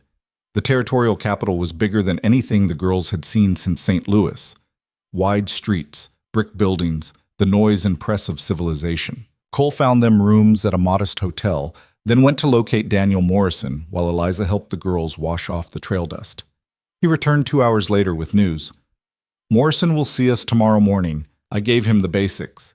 He wants to hear the full story from you, Eliza, and he'll want to meet the girls. What did he say about our chances? That it depends on what Gideon can prove versus what we can prove. If it comes down to a credibility contest, we need to be unshakable. Cole glanced at where the girls were supposed to be resting in the adjoining room. He also said children's testimony can be powerful if it's given honestly. Maisie's old enough that a judge would likely listen to her. No, Eliza's voice was sharp. I won't put her through that. Having to stand in court and talk about what Gideon did, or almost did. It might be necessary. Then we'll find another way. Cole studied her for a moment, then nodded. We'll see what Morrison says. But Eliza, if it comes down to Maisie testifying or losing the case, it won't come to that. But both of them knew it might. Daniel Morrison's office was neat and organized, much like the man himself. He was perhaps 50, with silver in his dark hair and eyes that missed nothing. He listened while Eliza recounted everything: Thomas's death, Gideon's increasing control, the night he'd tried their door, the desperate decision to answer Cole's advertisement. When she finished, Morrison leaned back in his chair. "You understand that Gideon's lawyer will paint you as a hysterical woman who overreacted to innocent family concern." "I wasn't hysterical. I was afraid." "Fear and hysteria look similar to men who've decided you're unreliable." He turned to Cole. "And they'll question your motives too. Why would a successful rancher marry a desperate widow with 2 children, unless he was either foolish or being deceived?" "I needed help with the ranch," Cole said evenly. "The marriage was mutually beneficial." "And the adoption?" "The girls are hardworking and capable. They've proven their value. Making the arrangement permanent protects everyone's interests." Morrison made a note. "That's good. Practical, defensible, doesn't rely on sentiment that a court might see as suspect." He looked at Eliza. "The challenge is that Gideon has apparently gathered testimony from neighbors in St. Louis claiming you were emotionally unstable after your husband's death, that you made erratic decisions, that the children seemed neglected." Eliza's stomach dropped. "That's not true. Truth matters less than what can be proven. Do you have anyone who can testify on your behalf? Friends, clergy, business associates?" No. After Thomas died, I kept to myself. I was working as a seamstress from home to make ends meet. I didn't have time for social calls." "What about the girls' school teacher, doctor, anyone who had regular contact with them?"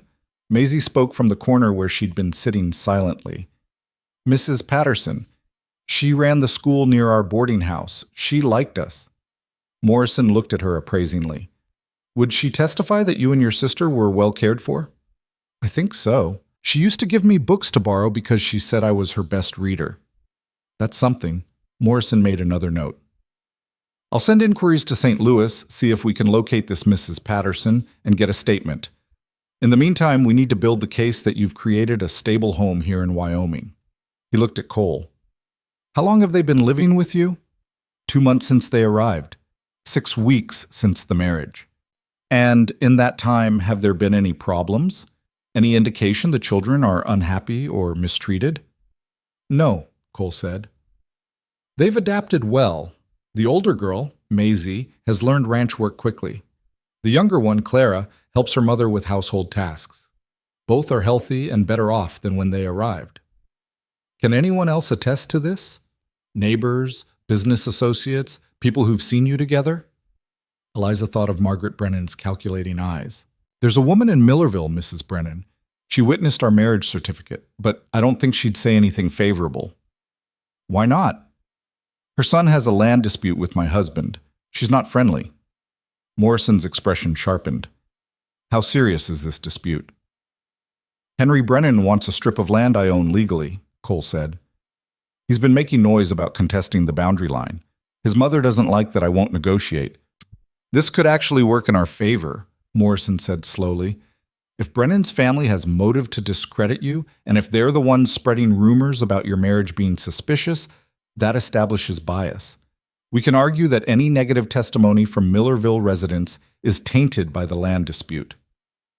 It was strategic thinking, the kind that turned human messiness into legal advantage.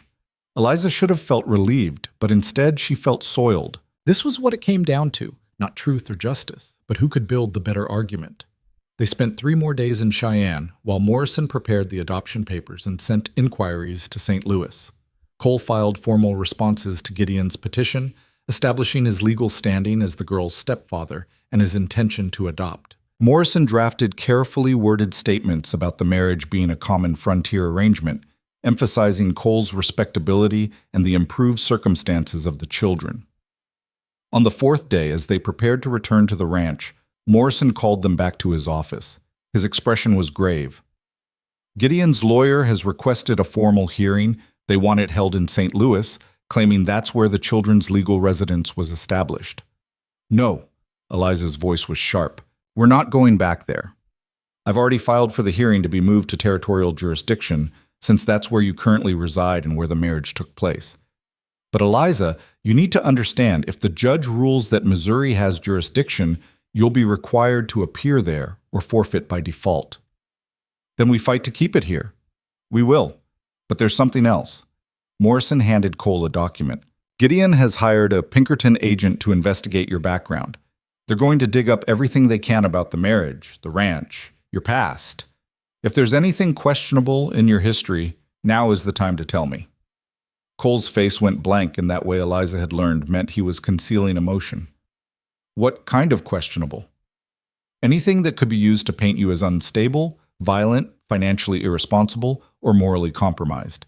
Debts, disputes, allegations of any kind. I was investigated after my wife and child died, Cole said quietly. There were questions about whether I'd done enough to save them. The doctor cleared me, said there was nothing anyone could have done, but some people in town talked anyway. Morrison's pen scratched across paper. We can address that. Medical testimony supporting your actions, time elapsed since the incident, evidence of stable life since then. What else?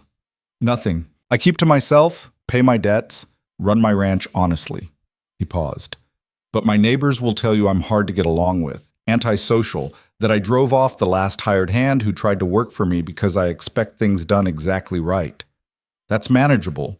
We frame it as high standards and self-reliance, not antisocial behavior. Morrison looked at Eliza. What about you? Anything besides what you've already told me? Eliza's mind raced through the past 2 years. Thomas had debts when he died. I paid what I could, but some businesses wrote off the rest. Does that matter? It shows financial hardship, which supports your motive for seeking a practical marriage arrangement. That's actually helpful. Morrison set down his pen. All right, here's what happens next. I'll continue working on getting the hearing moved to Wyoming Territorial Court. In the meantime, you go home, you live your lives as normally as possible, and you document everything. Keep records of the girls' education, their health, their daily routine. If anyone questions you about your marriage or family, refer them to me. Do not engage with Gideon or anyone representing him without legal counsel present. When will we know about the hearing? Cole asked. 4 to 6 weeks. I'll send word as soon as I have a date. Morrison stood, offering his hand. Mr. Thatcher, Mrs. Thatcher, I'll be honest with you. This is going to be difficult. Gideon has resources and he's motivated, but you have something important on your side. What's that? Eliza asked. The truth. It may not always be enough, but it's where we start. The ride home was quieter than the trip out. The girls seemed subdued, processing everything they learned about the legal battle ahead. Eliza watched the landscape pass and tried not to think about what would happen if they lost. Cole drove with his usual steady competence, but she could see the tension in his shoulders. On the second night, after the girls had fallen asleep, Eliza found Cole standing watch by the fire. She sat down beside him. You didn't have to do this, she said quietly. Any of it. You could have sent us away that first day and none of this would be your problem. Yes, it would. He poked at the fire with a stick. Even if you'd left, Gideon would have found you eventually, and then I'd have spent the rest of my life wondering if I could have prevented whatever he did to those girls. That's not your burden to carry. Maybe not, but I'm carrying it anyway. He looked at her. You asked Morrison if there was anything questionable in my past. There is, but not the way he meant. Eliza waited. After Sarah and the baby died, I stopped caring whether I lived or not. Took stupid risks working with the cattle, drank too much, picked a fight in town with a man twice my size just to feel something other than empty. He stared into the flames. Doc Patterson, the one who tried to save Sarah, he's the one who finally knocked sense into me. Told me if I wanted to die, I should at least have the decency to make it quick instead of wasting his time patching me up every few weeks. That's not questionable behavior. That's grief. It's weakness, the kind that makes men unfit to protect anyone else. He turned to face her fully. I'm telling you this because if Gideon's investigator digs deep enough, he'll find people who'll say Cole Thatcher was half crazy after his wife died, that I wasn't stable, and that might be enough to convince a judge I'm not fit to adopt your daughters. Or it might convince a judge you're someone who survived terrible loss and came out stronger. Eliza held his gaze. You're not that man anymore, Cole. Anyone who's seen you these past weeks knows that. Do they? Or am I just better at hiding it? You're better at living with it. There's a difference. She hesitated, then reached out and took his hand. Whatever happens in court, whatever Gideon throws at us, we face it together. That's what this marriage means, even if it started as something practical. Cole looked down at their joined hands. When I gave you Sarah's ring, I thought I was being practical, efficient. But the truth is, I couldn't stand the thought of it sitting in a drawer while another woman needed protection I could provide. He pulled something from his pocket, a simple gold band, new and unadorned. This is yours. Not Sarah's. Yours. He slid it onto her finger, replacing the ghost of the first ring with something present and real. Cole, don't read too much into it. It's still practical, but it's also honest. He stood, releasing her hand. Get some sleep. We've got another long day tomorrow. He walked away before she could respond, disappearing into the darkness beyond the firelight. Eliza sat alone, turning the new ring on her finger, feeling the weight of what it represented. Not love. Cole had been clear about that. But commitment, partnership, the kind of bond that meant when trouble came, and it was coming, they'd face it as a unit rather than as strangers bound by legal necessity. It wasn't what she'd imagined when she'd written that first desperate letter, but it was something worth fighting for, and fight they would. Because Gideon Wren had underestimated what he was up against. He thought he was facing a desperate widow and her frightened children. He didn't know about the hard Wyoming rancher who'd decided those children were under his protection, or about the woman who'd crossed half a continent to keep them safe, or about the family they were slowly, painfully becoming, not through blood or sentiment, but through choice and stubborn refusal to let anything break what they'd built. The fire crackled and settled. Eliza pulled her blanket tighter against the night chill and watched the stars wheel overhead. Somewhere to the east, Gideon was preparing his case, gathering his lies, sharpening his weapons. Let him come. They'd be ready. The hearing was set for the first week of September in the territorial courthouse in Cheyenne. Morrison sent word by courier, along with a thick packet of documents that needed reviewing. Eliza read through depositions from neighbors in St. Louis who claimed she'd been erratic, unreliable, overly protective to the point of paranoia. They painted a picture of a woman unraveling after her husband's death, making irrational decisions, dragging her children into danger rather than accepting help from concerned family. The lies were careful and convincing. Gideon had done his work well, but Morrison had done his work too. He'd located Mrs. Patterson, the school teacher, who'd provided a sworn statement that Maisie and Clara had been well-fed, well-dressed, and eager students, that Eliza had been involved in their education despite working long hours, that there had been no signs of neglect or instability, only a mother doing her best under difficult circumstances. He'd also gathered testimony from Doc Harris in Millerville, who'd examined Clara after their arrival and confirmed she'd been suffering from heat exhaustion and dehydration, but was otherwise healthy and well cared for. And from the land office clerk who'd witnessed their marriage, stating that both parties had seemed clear-headed and willing. It wasn't much against Gideon's carefully constructed narrative, but it was something. The week before the hearing, Cole sat down with Maisie at the kitchen table. Eliza was putting Clara to bed, so it was just the two of them in the lamplight.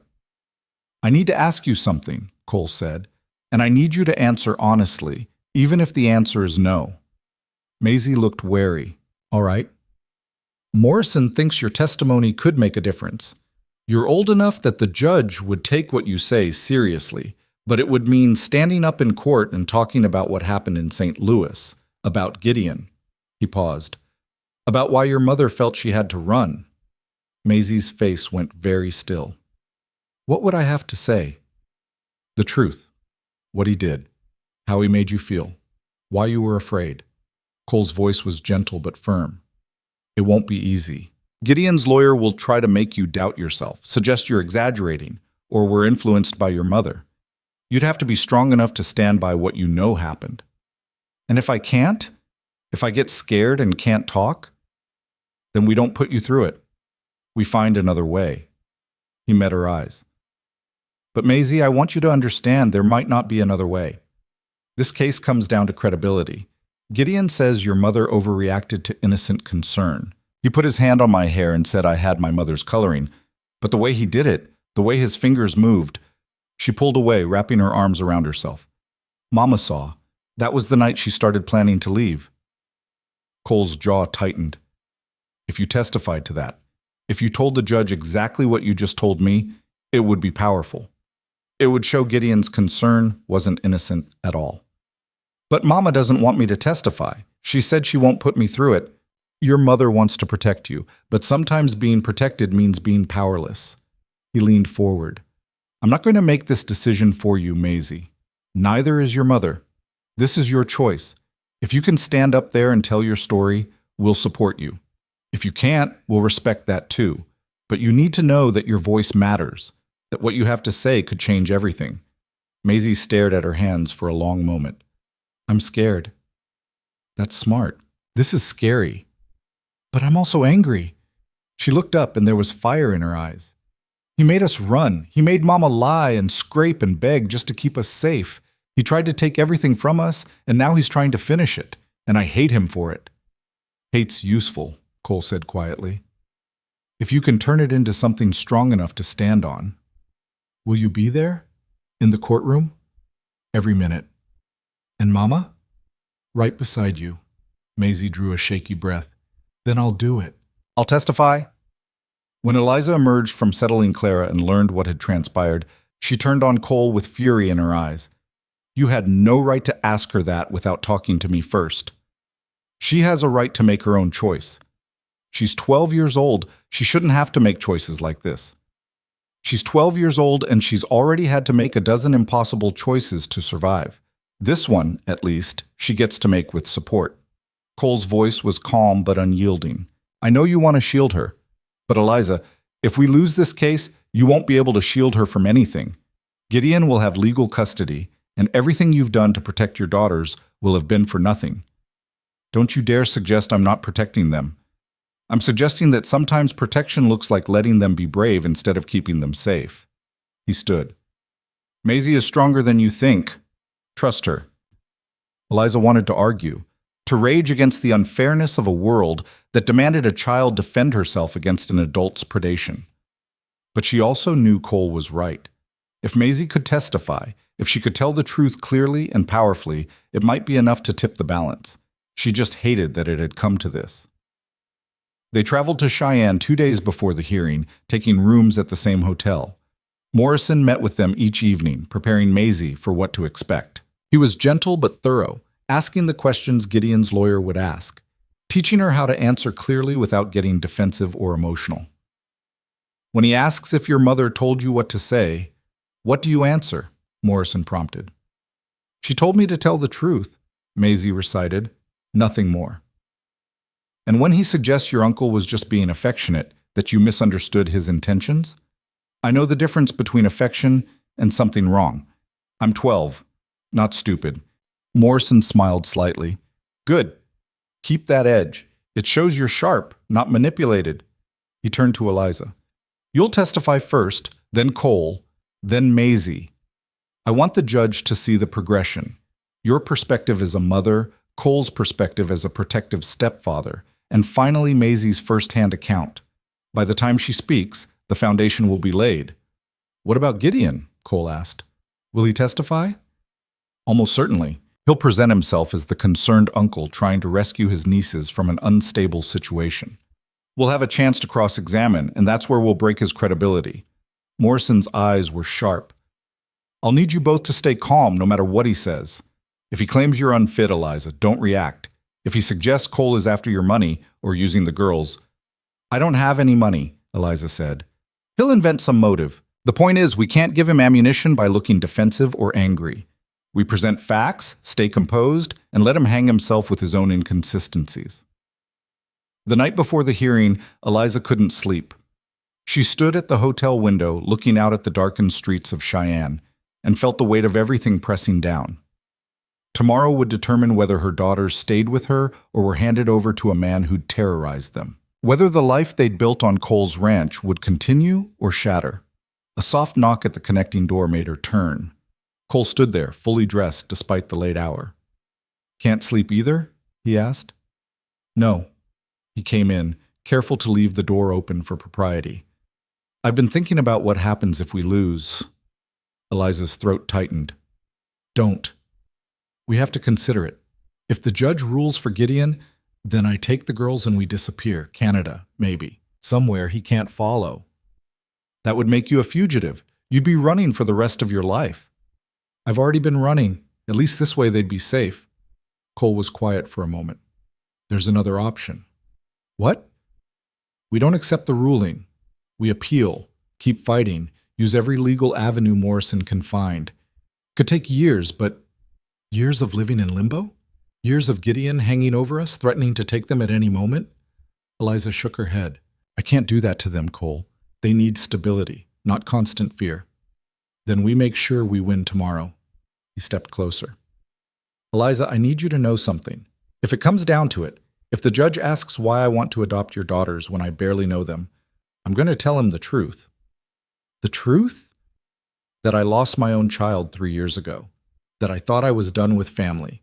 That I'd never let myself care about anyone again because the pain was too much. But that your daughters are here, in my home, and whether I planned it or not, they've become part of my life.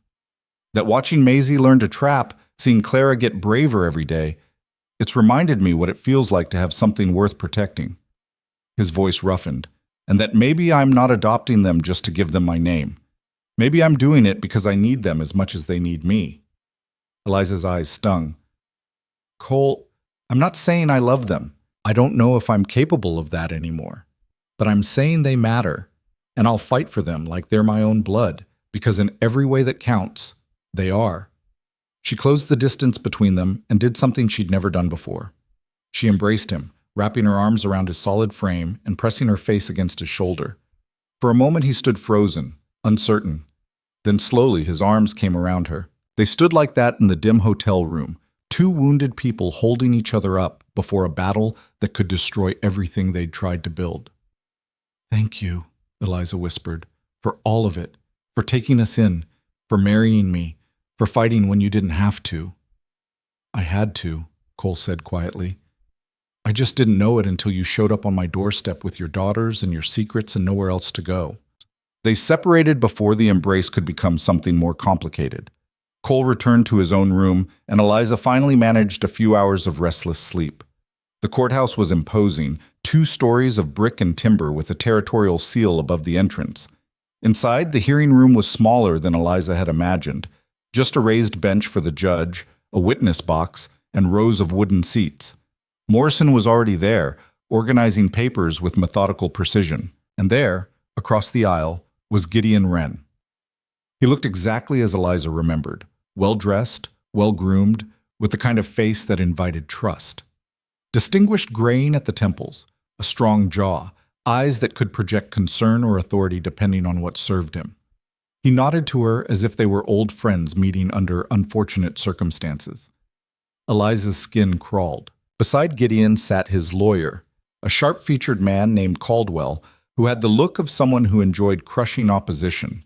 He was reviewing documents with an expression of smug confidence that made Eliza's stomach turn.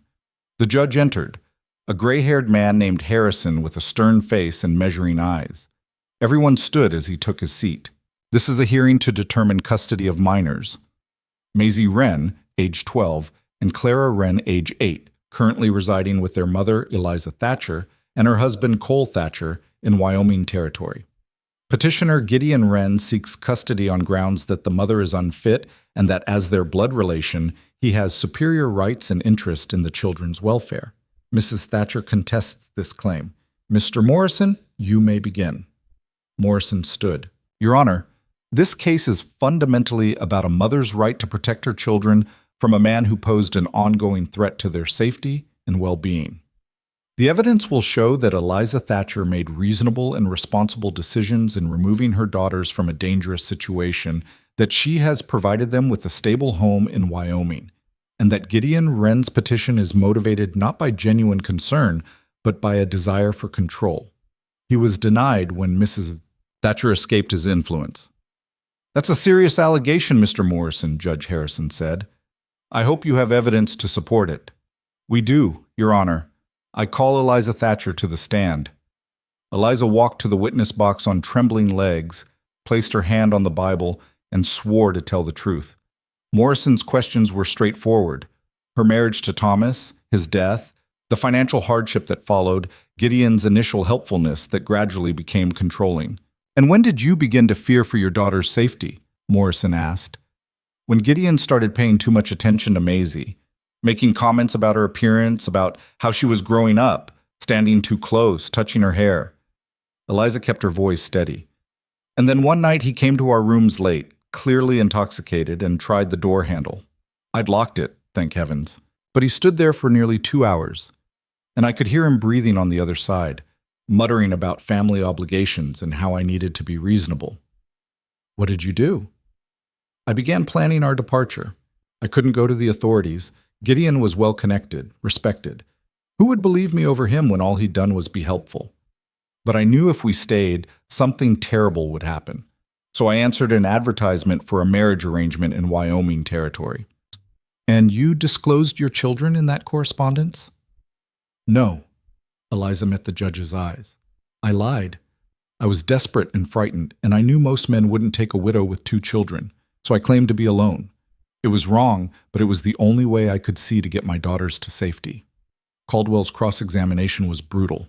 He hammered at the lie, suggested she'd manipulated Cole Thatcher, questioned whether her fear of Gideon was real or imagined. He brought up the depositions from St. Louis neighbors claiming she'd been unstable.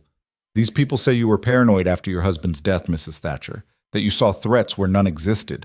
Isn't it possible you misinterpreted my client's innocent concern as something sinister?" "No," Eliza said firmly. "I know the difference between concern and threat." "Do you?" "Because it seems you fled across the country, lied to a stranger, and married him within weeks, all because a family member tried to help you. Does that sound like rational behavior to you?" "It sounds like a mother protecting her children the only way she could. Or like a woman too emotionally compromised to make sound judgments." Caldwell smiled coldly. "No further questions." Cole testified next, describing how Eliza and the girls had arrived, his initial anger at the deception, his decision to let them stay. Morrison walked him through the improvements they'd made to the ranch, the way the household had stabilized, his growing conviction that the arrangement was beneficial for everyone. "And why do you want to adopt these children, Mr. Thatcher?" Morrison asked. Cole looked directly at the judge. "Because they're good children who deserve a safe home. Because their mother is my wife, which makes them my responsibility. And because I lost my own daughter 3 years ago, and I thought that meant I was done with family. But these girls, they've reminded me that sometimes family finds you whether you're looking for it or not. And that's worth protecting." The courtroom was silent for a moment. Even Caldwell seemed momentarily off balance, but he recovered quickly in cross-examination. "Very touching, Mr. Thatcher. But isn't it true you initially ordered Mrs. Wren and her daughters to leave your property?" "Yes." "And that you only allowed them to stay because the younger child was ill?" "That's correct." "So this great family feeling you describe, it came after you'd already decided they were too much trouble?" "It came after I got to know them," Cole said evenly. "After I saw what they were capable of and what they'd endured. People change their minds when presented with new information. That's called learning, not inconsistency." Caldwell's expression soured, but he pressed on. "You've been married less than 3 months. That's awfully quick to decide you want to be a father to children you didn't even know existed 4 months ago." 3 months of working alongside someone every day tells you more than 3 years of occasional visits, Cole said. "I know these girls. I know they're hardworking, intelligent, and deserving of protection. That's enough for me. Or perhaps you simply want to keep your household arrangement intact, regardless of what's actually best for the children. What's best for the children is to be with their mother and away from a man who terrorized them." Cole's voice went hard. "I've seen what fear looks like. I've seen how Clara flinches at sudden movements and how Maisie watches every door like she's expecting someone to break through. That's not normal childhood caution. That's trauma. And the source of that trauma is sitting right over there." "Your Honor," Caldwell objected, "the witness is making unfounded accusations." "Sustained. Mr. Thatcher, confine yourself to facts." But Judge Harrison was looking at Cole with increased attention. When it was finally Maisie's turn, Eliza wanted to call it off, to spare her daughter this ordeal. But Maisie walked to the witness box with her head high, took the oath, and sat down with her hands folded in her lap, Morrison was gentle with her, establishing the basic facts of their life in St. Louis, their father's death, the difficult year that followed. Then he moved to the crucial question. Maisie, did your Uncle Gideon ever make you uncomfortable? Yes. Her voice was clear and steady. Can you describe how? He would watch me. When he thought Mama wasn't looking, he'd stare at me in a way that made me feel wrong inside. And he'd make comments about how I was growing up, how I was getting pretty, how boys would start noticing me soon. But the way he said it, it wasn't like an uncle should talk. It was like, she paused, searching for words. Like he was thinking things he shouldn't think. Did he ever touch you inappropriately? Once he put his hand in my hair. He said I had Mama's coloring, but his fingers, they moved through my hair too slowly, too deliberately, like he was savoring it. Maisie's voice shook slightly but didn't break. Mama saw, and that night I heard her crying in the other room, and I knew we were going to leave soon. Why didn't you tell anyone else what was happening? A teacher? A neighbor? Who would believe me? He was Uncle Gideon, the kind man helping his poor widowed sister-in-law. I was just a child with an overactive imagination. That's what people would have said. She looked directly at Gideon. That's what you were counting on, wasn't it? That we'd be too scared to speak up, and if we did, no one would believe us. Your Honor, Caldwell was on his feet. This is highly prejudicial. The witness is answering the question asked, Morrison said calmly. Overruled, Judge Harrison said. Continue. Caldwell's cross-examination was vicious. He suggested Maisie had been coached, that she was repeating things her mother had told her to say, that she was too young to accurately interpret adult behavior. Isn't it possible, Maisie, that your uncle's affection was innocent and you simply misunderstood it? No? How can you be so sure? You were 11 years old. How much did you really know about how adults should behave? I knew enough to know when something felt wrong. Maisie's voice was sharp, and I knew that when he stood outside our door that night, breathing and waiting, he wasn't there to check if we were okay. He was there because he thought eventually Mama would open the door, and if she had, something bad would have happened. You don't know that. Yes, I do. The same way you know when a dog is friendly or when it's about to bite. You just know. She leaned forward. Uncle Gideon wants you to think Mama is crazy, that she imagined everything, but she didn't. She saw what was happening and she protected us. That's what good mothers do. Caldwell tried several more times to shake her testimony, but Maisie held firm. When she finally stepped down, Eliza saw tears tracking down her daughter's face, but her expression was one of fierce pride. She'd been brave. She'd been strong. She'd told her truth. Now it was Gideon's turn. He took the stand with the air of a wronged man seeking justice. Under Caldwell's questioning, he painted a picture of deep concern for his late brother's children, of a widow who'd become increasingly paranoid and erratic, of his attempts to help being rebuffed and misinterpreted. I was only trying to ensure the girls had male guidance, he said, his voice heavy with false sincerity. Their father was gone. They needed a strong presence in their lives. If my attention made them uncomfortable, I certainly never intended that. I was simply trying to be a good uncle. And when Mrs. Wren left without warning, taking the children across the country, how did that make you feel? Terrified for their safety. She had no money, no plan, no idea what she was getting into. I feared she'd get them killed through her recklessness. He looked at the judge. All I want is to bring my nieces home, to give them the stable, secure upbringing their father would have wanted for them. Morrison's cross-examination cut through the performance like a blade. Mr. Wren, you testified you were concerned for the children's welfare. Yet you didn't try to contact Mrs. Wren for 6 weeks after she left. Why? Gideon's smile faltered. I was trying to locate her. You're a successful businessman with resources. It would have been simple to hire an investigator immediately. Why did you wait? I hoped she'd come to her senses and return on her own. Or perhaps you weren't actually concerned until you realized she'd successfully escaped your control. Morrison's voice was sharp. Isn't it true that you only filed for custody when you learned she'd married and established a stable home in Wyoming, when it became clear she wasn't coming back? I don't know what you're implying. I'm implying that this petition has nothing to do with the children's welfare and everything to do with your desire to reassert authority over a woman who defied you. Morrison pulled out a document. I have a statement here from a former housemate of yours, Mr. Wren. She claims you dismissed her after she refused your unwanted advances. Would you like to address that? Caldwell shot to his feet. Your Honor, this is irrelevant character assassination. It goes to pattern of behavior, Morrison countered. If Mr. Wren has a history of inappropriate conduct toward women, it directly impacts his suitability as guardian. I'll allow it, Judge Harrison said. Mr. Wren, please answer the question. Gideon's composure cracked. That woman was a liar who tried to extort money from me. I dismissed her for theft. Yet you never pressed charges. Strange, if she was truly a thief. Morrison moved closer. Isn't the truth that you have a pattern of taking advantage of women in vulnerable positions? That you saw your brother's death as an opportunity to gain control over his widow and daughters? And that when Mrs. Wren refused to submit to that control, you decided to use legal means to force compliance? That's absurd, is it? Then explain why, in your petition, you make no mention of your niece's wishes, no concern for their emotional well-being, no acknowledgement that they might be happy in their current home. It's all about your rights, your concerns, your desire to have them under your authority. Morrison's voice cut like ice. This isn't about saving children, Mr. Wren. It's about winning a battle of wills with a woman who dared to say no to you. By the time Morrison finished, Gideon's mask had slipped entirely. He looked angry, cornered, nothing like the concerned uncle he'd tried to portray.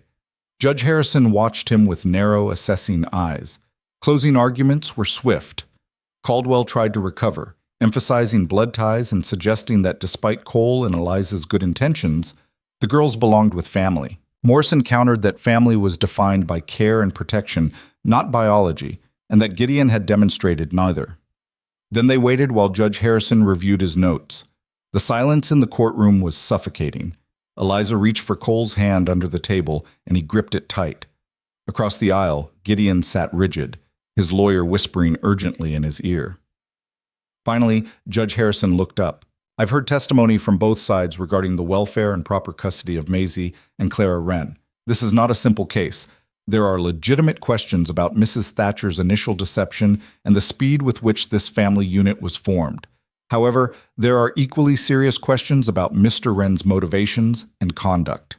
He paused, and Eliza's heart hammered so hard she thought it might burst from her chest. Thatcher's contemporaneous actions to remove the children from Mr. Wren's proximity suggests a pattern of concerning conduct that cannot be dismissed as mere misunderstanding. Gideon's face went white. Furthermore, the judge continued, I note that in the 4 months since Mrs. Thatcher's marriage to Mr. Cole Thatcher, the children have thrived. Medical testimony confirms they are healthy. Educational records show continued learning. And most importantly, both children have expressed a clear preference to remain with their mother and stepfather. While blood relation carries weight in custody matters, it is not absolute. The best interest of the child is paramount, and in this case, that interest is clearly served by remaining in the care of a mother who has demonstrated appropriate protective instincts and a stepfather willing to provide legal and financial stability. Judge Harrison looked directly at Gideon. Mr. Wren, your petition for custody is denied. Furthermore, I am granting Mr. Thatcher's petition for adoption of both minor children. Effective immediately, Maisie and Clara will legally become Maisie Thatcher and Clara Thatcher, with all rights and privileges pertaining thereto. The gavel came down with a crack that sounded like thunder. Eliza couldn't breathe, couldn't think, couldn't do anything but grip Cole's hand and try to process what she'd just heard. They'd won. The girls were safe, legally, permanently, irrevocably safe. Across the aisle, Gideon stood abruptly, his chair scraping against the floor. His face was twisted with rage, all pretense of concern abandoned. This is not over, he said, his voice low and venomous. I will appeal. I will fight this. You will do nothing of the sort. Judge Harrison's voice cracked like a whip. Mr. Wren, you will accept this ruling and cease all contact with these children. If I hear of any further harassment, any attempts to interfere with this family, I will hold you in contempt, and you will face criminal charges for threatening the welfare of minors. Do I make myself clear? Gideon's jaw worked, but he managed a curt nod. Then this hearing is concluded. The gavel fell again, final and absolute. Morrison was grinning, shaking Cole's hand and congratulating them both. Eliza turned to find Maisie and Clara standing behind her, both girls looking stunned and hopeful. Mama? Clara's voice was small. Does this mean we can stay? Yes, baby, we can stay. Forever. Clara burst into tears. Maisie tried to hold it together, but when Cole put his hand on her shoulder and said, You did good up there. Real good. She dissolved too, pressing her face against Eliza's side and crying like the child she still was. They left the courthouse as a family. Legally recognized, officially bound, no longer a practical arrangement, but something real and permanent. Gideon watched them go with hatred burning in his eyes, but he was powerless now. The law had spoken, and it had chosen them. That night, in their hotel rooms, they celebrated quietly. Morrison joined them for dinner, accepting their gratitude with the gruff pragmatism of a man who'd simply done his job well. When he left, Cole ordered dessert for the girls, and they ate pie and laughed with the giddy relief of people who'd survived something terrible. Later, after the girls had finally fallen asleep in their shared room, Cole found Eliza on the balcony overlooking Cheyenne's main street. Can't believe it's real? He asked. Not quite. She looked at him. Thank you. For everything you did in there, for claiming them, for fighting. They're my daughters now, Cole said simply. Legally and in every other way that matters. That means I protect them, always. Even though you didn't want this? Any of this? He was quiet for a moment, staring out at the darkened street. I didn't want to risk caring again. I didn't want to open myself up to the possibility of loss.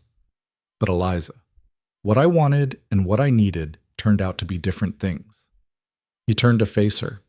I needed a reason to be more than just a man going through the motions. I needed to remember what it felt like to have something worth fighting for. Your daughters, our daughters, gave me that. And me? The question slipped out before she could stop it. Cole reached out and cupped her face gently. You gave me back my life, even if it looked like chaos and complications when you first arrived. His thumb brushed her cheek. This started as a practical arrangement, but somewhere along the way it became something I can't imagine living without. He kissed her then, soft and careful and full of promise. It wasn't passion, not yet, but it was the beginning of something deeper than strategy or survival. It was the first real step toward becoming the family they'd pretended to be. When they separated, Eliza rested her forehead against his. I didn't come here looking for love, Cole. I came here looking for safety. And I offered you a marriage in name only, he replied, but we're both stubborn enough to have changed our minds. They stood together in the Wyoming night, two people who'd started as strangers and become something more through hardship and choice. Behind them, their daughters slept peacefully, no longer haunted by the shadow of Gideon Wren. Ahead of them stretched a future that was uncertain, but theirs to build. The woman who'd arrived at a remote ranch with two daughters and a lie had claimed more than shelter. She'd claimed a home, a partner, and a life no one could take from her. And the man who'd thought he was done with family had found one anyway, built not from blood, but from the fierce determination to protect what mattered. They rode back to the ranch 3 days later, the adoption papers safely filed, the threat finally ended. As they crested the rise that looked down into their valley, Eliza saw the cabin with new eyes. It wasn't just shelter anymore. It was home. Clara saw it too. Papa, she said, the word coming naturally now. Can we have a garden? A bigger one? Cole looked back at her, and his expression was soft in a way it never used to be. We can have whatever you want, sweetheart. This is your home now. Maisie met Eliza's eyes and smiled, a real smile, unguarded and full of hope. They'd survived, they'd fought, they'd won, and in the process, they'd become exactly what Cole's advertisement had promised and what Eliza had desperately needed, a family built on honesty, hard work, and the stubborn refusal to let anything break what they'd chosen to build together. The Wyoming sun was setting as they reached the ranch, painting everything gold and red. Cole helped the girls down from the wagon, then turned to Eliza and offered his hand. She took it, stepping down into the life they'd made, the one that had started with deception and desperation but had become something true and worth keeping. Home. Finally, impossibly home. Part 5. Louis Tam. Viết sao nghìn đến 6.000 năm chậm, từ liên kết liên mạch với các phần trước trong câu chuyện, Phá hối thoại tạo thành một câu chuyện liền mạch khi ghép lại. Mỗi phần liền mạch với phần trước, không giới thiệu lại câu chuyện ở đầu phần mới. Liên kết các phần của câu chuyện một cách liền mạch. Số cú, sử dụng câu chuyện tiếp giữa các phần. Duy trì chủ đề, tránh ngắt quãng đột ngột, không sử dụng gạch đầu dòng hoặc tiêu đề phụ. Phong cách kể chuyện Mỹ, Hoa Kỳ, giống văn giàu cảm xúc. Kể theo ngôi thứ 3, giữ đồ kịch tính không viết lan man.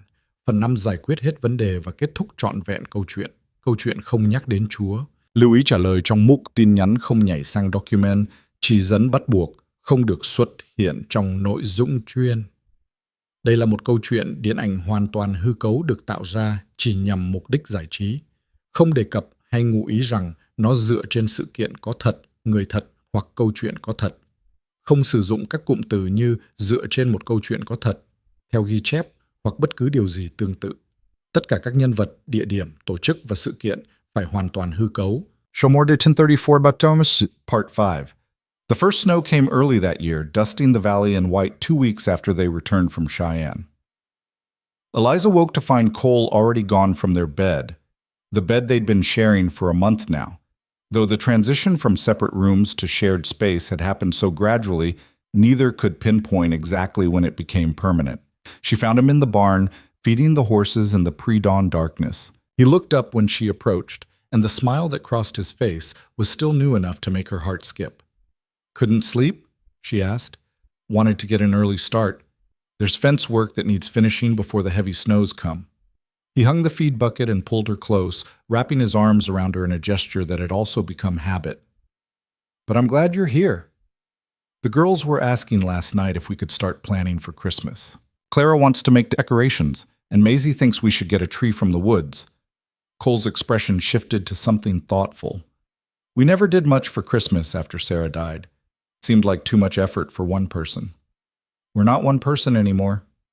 No. He kissed the top of her head. We're not. Tell them we'll get a tree next week, the biggest one we can fit in the house. Eliza pulled back to look at him. Who are you, and what have you done with the grumpy rancher who told me marriage was just a practical arrangement? He learned that practical arrangements can become something better if you're fool enough to let them. His eyes were warm. I love you, Eliza. I should have said it before now, but I'm saying it now. I love you. And I love those girls. And I'm grateful every day that you lied to me in that letter. Eliza's throat tightened with emotion. I love you too. Even when you're stubborn and difficult and insist on working in the freezing cold before the sun's up. Especially then, he said, and kissed her properly. They were still standing there, wrapped in each other, when Maisie's voice called from the barn door. Papa? Mama? Are you two going to stay out here all morning, or can we have breakfast? Cole groaned good-naturedly. We're coming. Tell your sister to set the table. She already did, and she made biscuits. They're a little burnt on the bottom, but she tried really hard. Then we'll eat them and tell her they're perfect, Eliza said, taking Cole's hand as they walked back toward the house.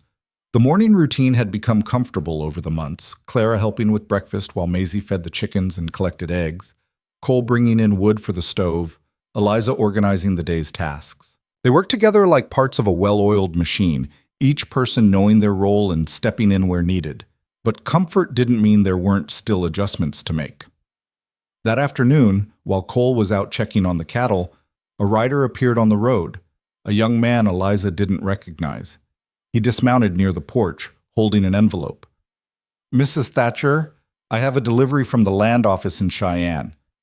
Eliza's stomach clenched. Official correspondence still made her nervous, though she tried not to show it. Thank you. The rider tipped his hat and left. Eliza turned the envelope over in her hands, noting the seal. When she opened it, she found a formal notice that the adoption of Maisie and Clara Thatcher had been recorded in the Territorial Registry, along with updated birth records reflecting their new legal names and parentage. It was done.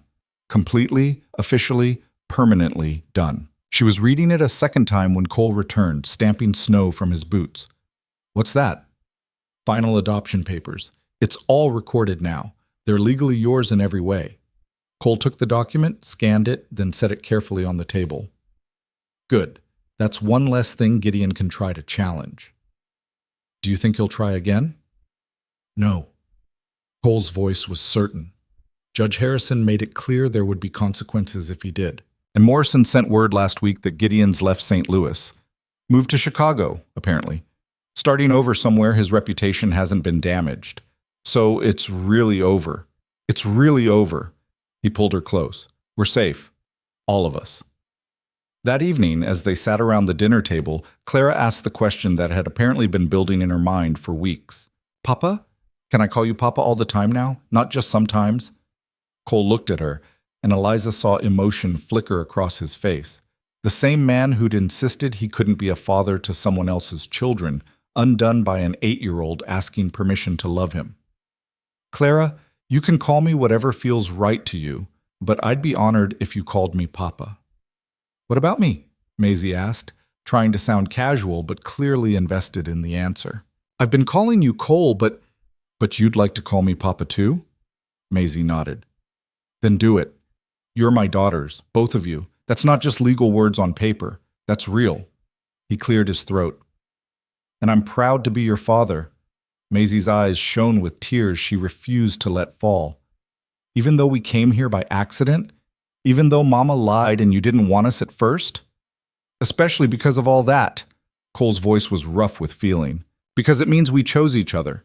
Not because we had to, but because we wanted to. That makes us family in the truest sense. Clara got up from her chair and walked around the table to hug Cole.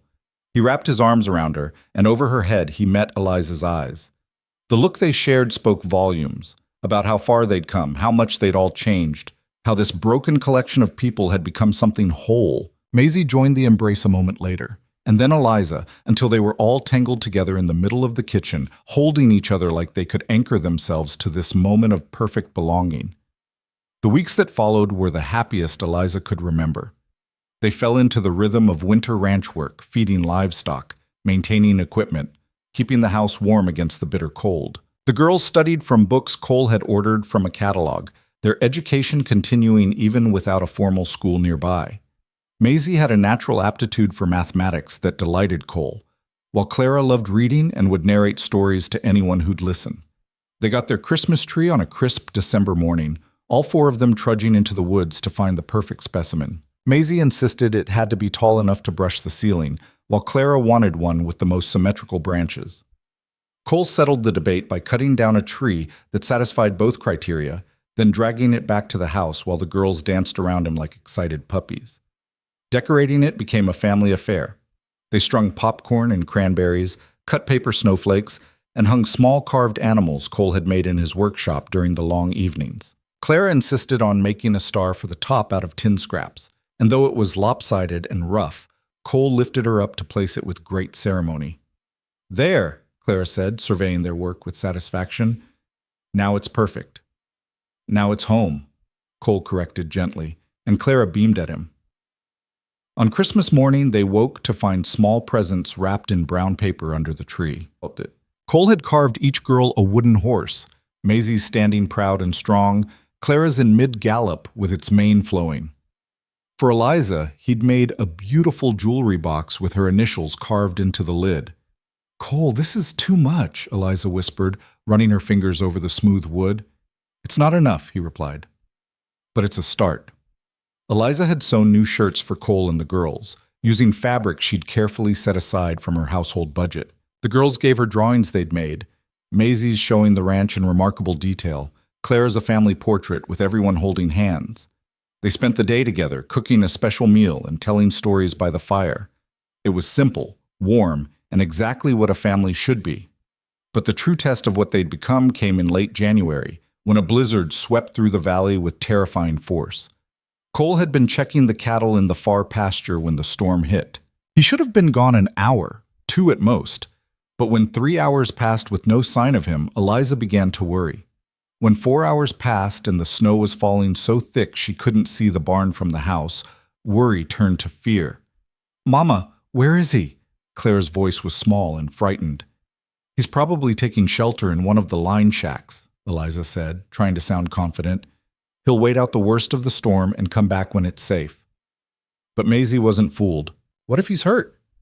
What if he's lying out there in the snow and can't get back? Then we go find him, Eliza said, making the decision even as the words left her mouth. Mama, No. Maisie grabbed her arm. You can't go out in this. You'll get lost. I know these lands now. I've walked them every day for months. I can find the path to the north pasture. She pulled on Cole's heavy coat, the one he'd left behind in his haste. You two stay here. Keep the fire going. If I'm not back by dark, you bundle up and go to the Hendersons' place. It's only 2 miles south. Can you do that? Mama, Maisie, I need you to be strong, like you were in the wagon when Clara was sick. Can you do that for me? Maisie's jaw set with determination. Yes. Good girl. Eliza kissed both her daughters, then stepped out into the howling white. The cold hit like a physical blow. Wind tore at her coat and snow blinded her within steps. But Eliza pushed forward, keeping the fence line to her right as a guide. Cole had taught her that. Always follow the fence, it'll lead you where you need to go. She walked for what felt like hours, but was probably less than one, fighting through drifts that sometimes came up to her thighs. The cold was brutal, seeping through layers of clothing and numbing her fingers and toes. But she kept moving because Cole was out here somewhere and she wouldn't lose him. Not after everything they'd survived. Not after finally finding something worth keeping. The line shack appeared out of the snow like a mirage. A small, rough structure used by ranch hands during summer cattle drives. Eliza stumbled toward it, praying Cole had made it this far. The door was partially blocked by a drift. She dug through it with frozen hands and finally got it open. Inside, hunched beside a small fire, was Cole. He looked up when she burst in, his face a mixture of relief and horror. Eliza, what the hell are you doing out here? Looking for you. She slammed the door against the wind.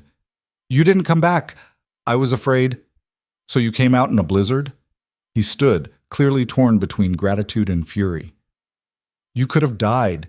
You could have gotten lost 10 feet from this shack and frozen to death before morning. So could you. She crossed to him, her legs shaking now that the adrenaline was fading. Don't you understand? I'm not losing you. Not to a storm, not to anything. We're a family, and families don't leave each other behind. Cole pulled her into his arms, holding her so tight she could barely breathe. You terrify me sometimes. You know that? Good.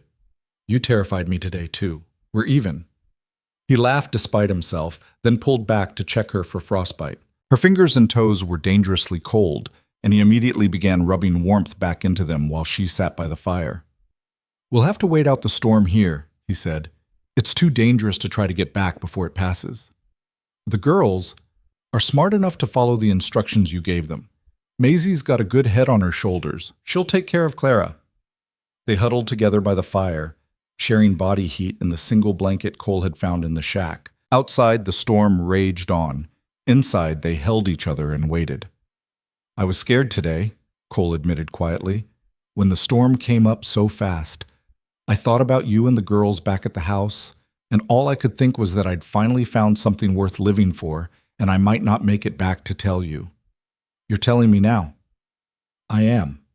He tilted her face up to his. I love you more than I thought I could love anything again.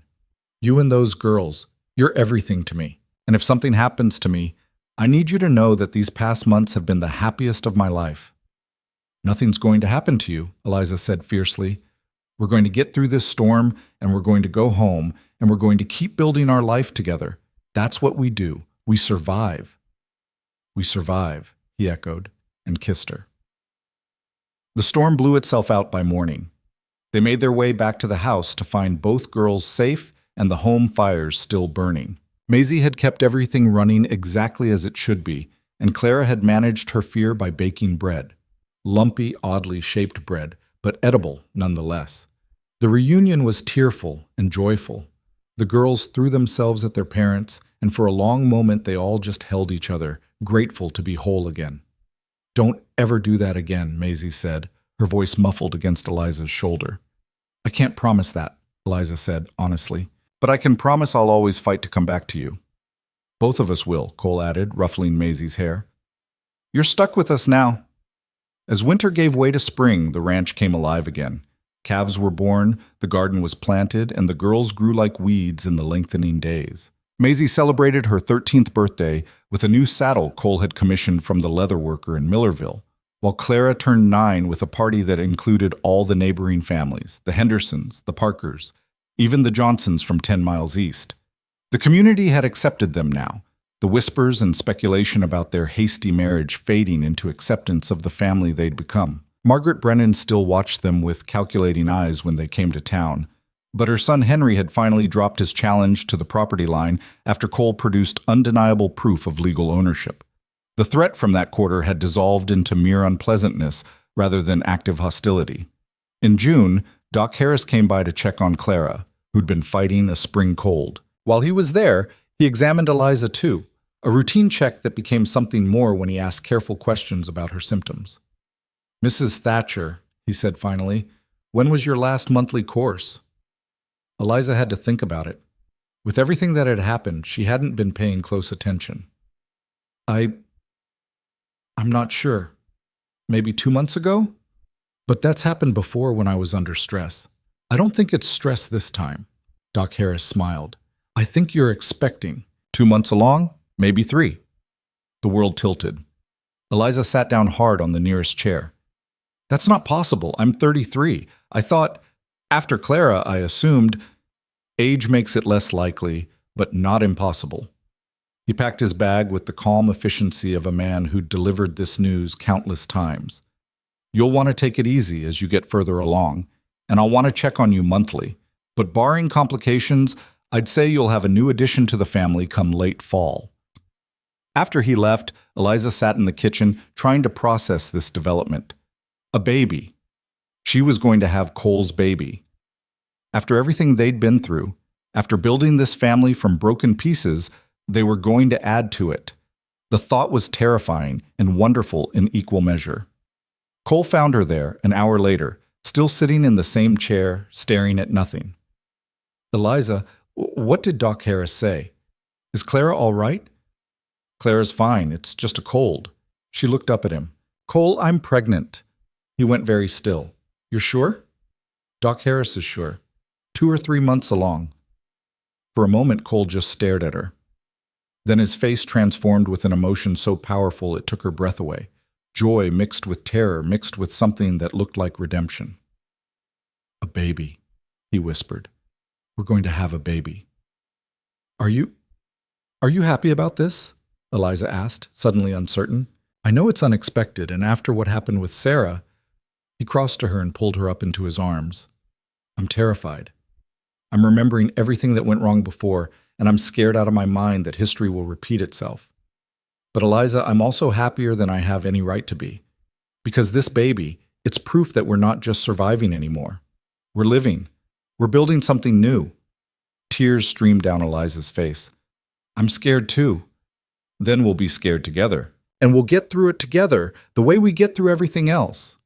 He pressed his forehead to hers. "You're not alone in this. You have me, you have the girls, you have Doc Harris who knows what he's doing. And we're going to do everything possible to make sure you and this baby are safe." They told the girls that evening. Maisie's face lit up with excitement. She was old enough to understand what a baby meant and immediately started planning all the ways she could help. Clara was more cautious, asking questions about whether the baby would take up all of Eliza's attention and whether there would still be room for her. "There will always be room for you," Eliza assured her, pulling her close. "You're my daughter. Nothing changes that. Not a new baby, not anything." "Will the baby call you Mama too?" Clara asked. "Probably. Is that all right?" Clara thought about it seriously. "Yes. Because we're all family now. The baby should get to be part of that too." As summer progressed, Eliza's pregnancy became more obvious. She tired more easily, and Cole insisted she take on less physical work, but she continued managing the household and keeping the ledgers. The girls adapted to helping more, taking on tasks without being asked, and showing a maturity that made Eliza proud. In August, a letter arrived from Daniel Morrison. Eliza opened it with trembling hands, fearing news about Gideon, but instead found something unexpected. Morrison had been contacted by the school teacher from St. Louis, Mrs. Patterson, who'd seen a notice in the newspaper about the custody case. She'd written to say that she'd always known Eliza was a good mother, and she was glad to hear things had worked out well. She also mentioned, almost as an afterthought, that Gideon Wren had been arrested in Chicago for fraud. Something about a business scheme that had bilked investors out of substantial money. He's facing criminal charges, Eliza read aloud to Cole. Morrison says it's likely he'll be in prison for years. Cole set down the harness he'd been mending. So he can't come after the girls. Even if he wanted to, he won't be in a position to do anything about it. It's really over. Eliza let the letter fall to her lap. Everything he could have done to us, it's finished. Not because of anything we did, Cole pointed out, because he finally got caught being who he really was. But yes, it's over. You can stop looking over your shoulder now. It was a strange feeling, releasing fear she'd carried for so long. That night, Eliza slept more deeply than she had in 2 years, knowing that Gideon Wren was no longer a threat to anyone she loved. September brought the first hints of autumn and the final preparations for the baby's arrival. Cole built a cradle from wood he'd been saving, sanding it smooth and lining it with blankets Eliza had sewn. Maisie organized the small room off the main bedroom, creating a space for the infant. Clara collected soft things, rabbit fur, bits of fleece, anything that might comfort a newborn. They were ready when Eliza's labor began on a crisp October morning. Doc Harris arrived within hours of Cole's summons, bringing his assistant and his well-worn medical bag. He examined Eliza and declared everything was progressing normally, then settled in to wait. The labor was long, but not complicated. Cole stayed with her the entire time, holding her hand and offering encouragement, even when his own fear was written clearly on his face. The girls waited in the main room with Doc Harris's assistant, anxious and excited in turns. When the baby finally came, a robust, loud girl with a shock of dark hair, Cole wept openly. Doc Harris placed the infant in Eliza's arms, and she looked down at this tiny person they'd created and felt overwhelmed by love and gratitude. "She's perfect," Eliza whispered. "She is." Cole touched the baby's small hand with one finger, marveling. "What should we name her?" They'd discussed names but never settled on one. Now, looking at this child who represented everything they'd overcome and everything they'd built together, Eliza knew. "Hope," she said. "Her name is Hope." Cole's eyes shone. "Hope Thatcher. It's perfect." Doc Harris did his examination, declared both mother and baby healthy, and finally allowed the girls to come in. Maisie approached cautiously, as if the baby might break. Clara was bolder, immediately reaching out to touch Hope's tiny fingers. "She's so small," Maisie marveled. "You were this small once," Eliza told her. "Both of you were." "Can I hold her?" Clara asked. Eliza showed her how to support the baby's head, then carefully transferred Hope into her arms. Clara's face transformed with wonder and love. "Hi, baby Hope. I'm your big sister Clara, and this is your other big sister Maisie. And that's our papa, and that's our mama. You're gonna love it here." "She's lucky to have you two as sisters," Cole said, his voice rough with emotion. They spent the evening together, passing the baby between them and marveling at this addition to their family. When Hope fussed, Maisie sang to her, a lullaby Eliza had sung years ago that Maisie still remembered. When she needed changing, Clara helped with careful, gentle hands, and when she needed feeding, Cole supported Eliza's back and shoulders, making sure she was comfortable. They worked together as they always had, but now there was something extra, a sense of completeness, of having arrived at something they'd been building toward all along. The weeks that followed were exhausting and beautiful. Hope was a good baby, but she was still a baby, which meant sleepless nights and constant attention. Eliza recovered slowly from the birth, her body tired but healing. Cole took on extra household tasks without complaint, and the girls stepped up in ways that showed how much they'd matured. One evening in late November, as the first real snow of the season fell outside, they gathered around the fireplace. Cole in his chair, Eliza nursing Hope on the sofa, Maisie reading aloud from a book while Clara listened with rapt attention. Cole looked around at his family and felt something settle in his chest, a piece he'd thought was gone forever after Sarah died. This was different from what he'd had before, built differently, formed from different materials, but it was just as real, just as valuable, just as worth protecting with everything he had. "Papa?" Clara looked up from the story. "Are you all right? You look sad." "Not sad," Cole said. "The opposite of sad. I'm just thinking about how lucky I am." "We're all lucky," Maisie said. "We could have ended up anywhere. But we ended up here. Because Mama was brave enough to lie in a letter, Clara added, with the blunt honesty of a 9-year-old. Eliza laughed. I'm never going to live that down, am I? No, Cole said, smiling. But I'm grateful every day that you did. That lie brought you here. And everything that came after, everything good, everything hard, everything worth keeping, started because you were desperate enough to deceive a stranger. And because you were kind enough to let us stay anyway, Eliza countered. Even when you didn't want to. I wanted to, Cole said quietly. I just didn't know it yet. They sat in comfortable silence after that, the fire crackling and the snow falling steadily outside. Inside, they were warm and safe and together, a family that had been forged through hardship and choice rather than blood and tradition. When spring came again, bringing new calves and green grass and longer days, they planted Clara's expanded garden together. Maisie worked with Cole on training a new horse, showing the patience and skill she'd learned over 2 years of ranch life. Hope learned to smile, then to laugh, then to grab at anything within reach with determined little hands.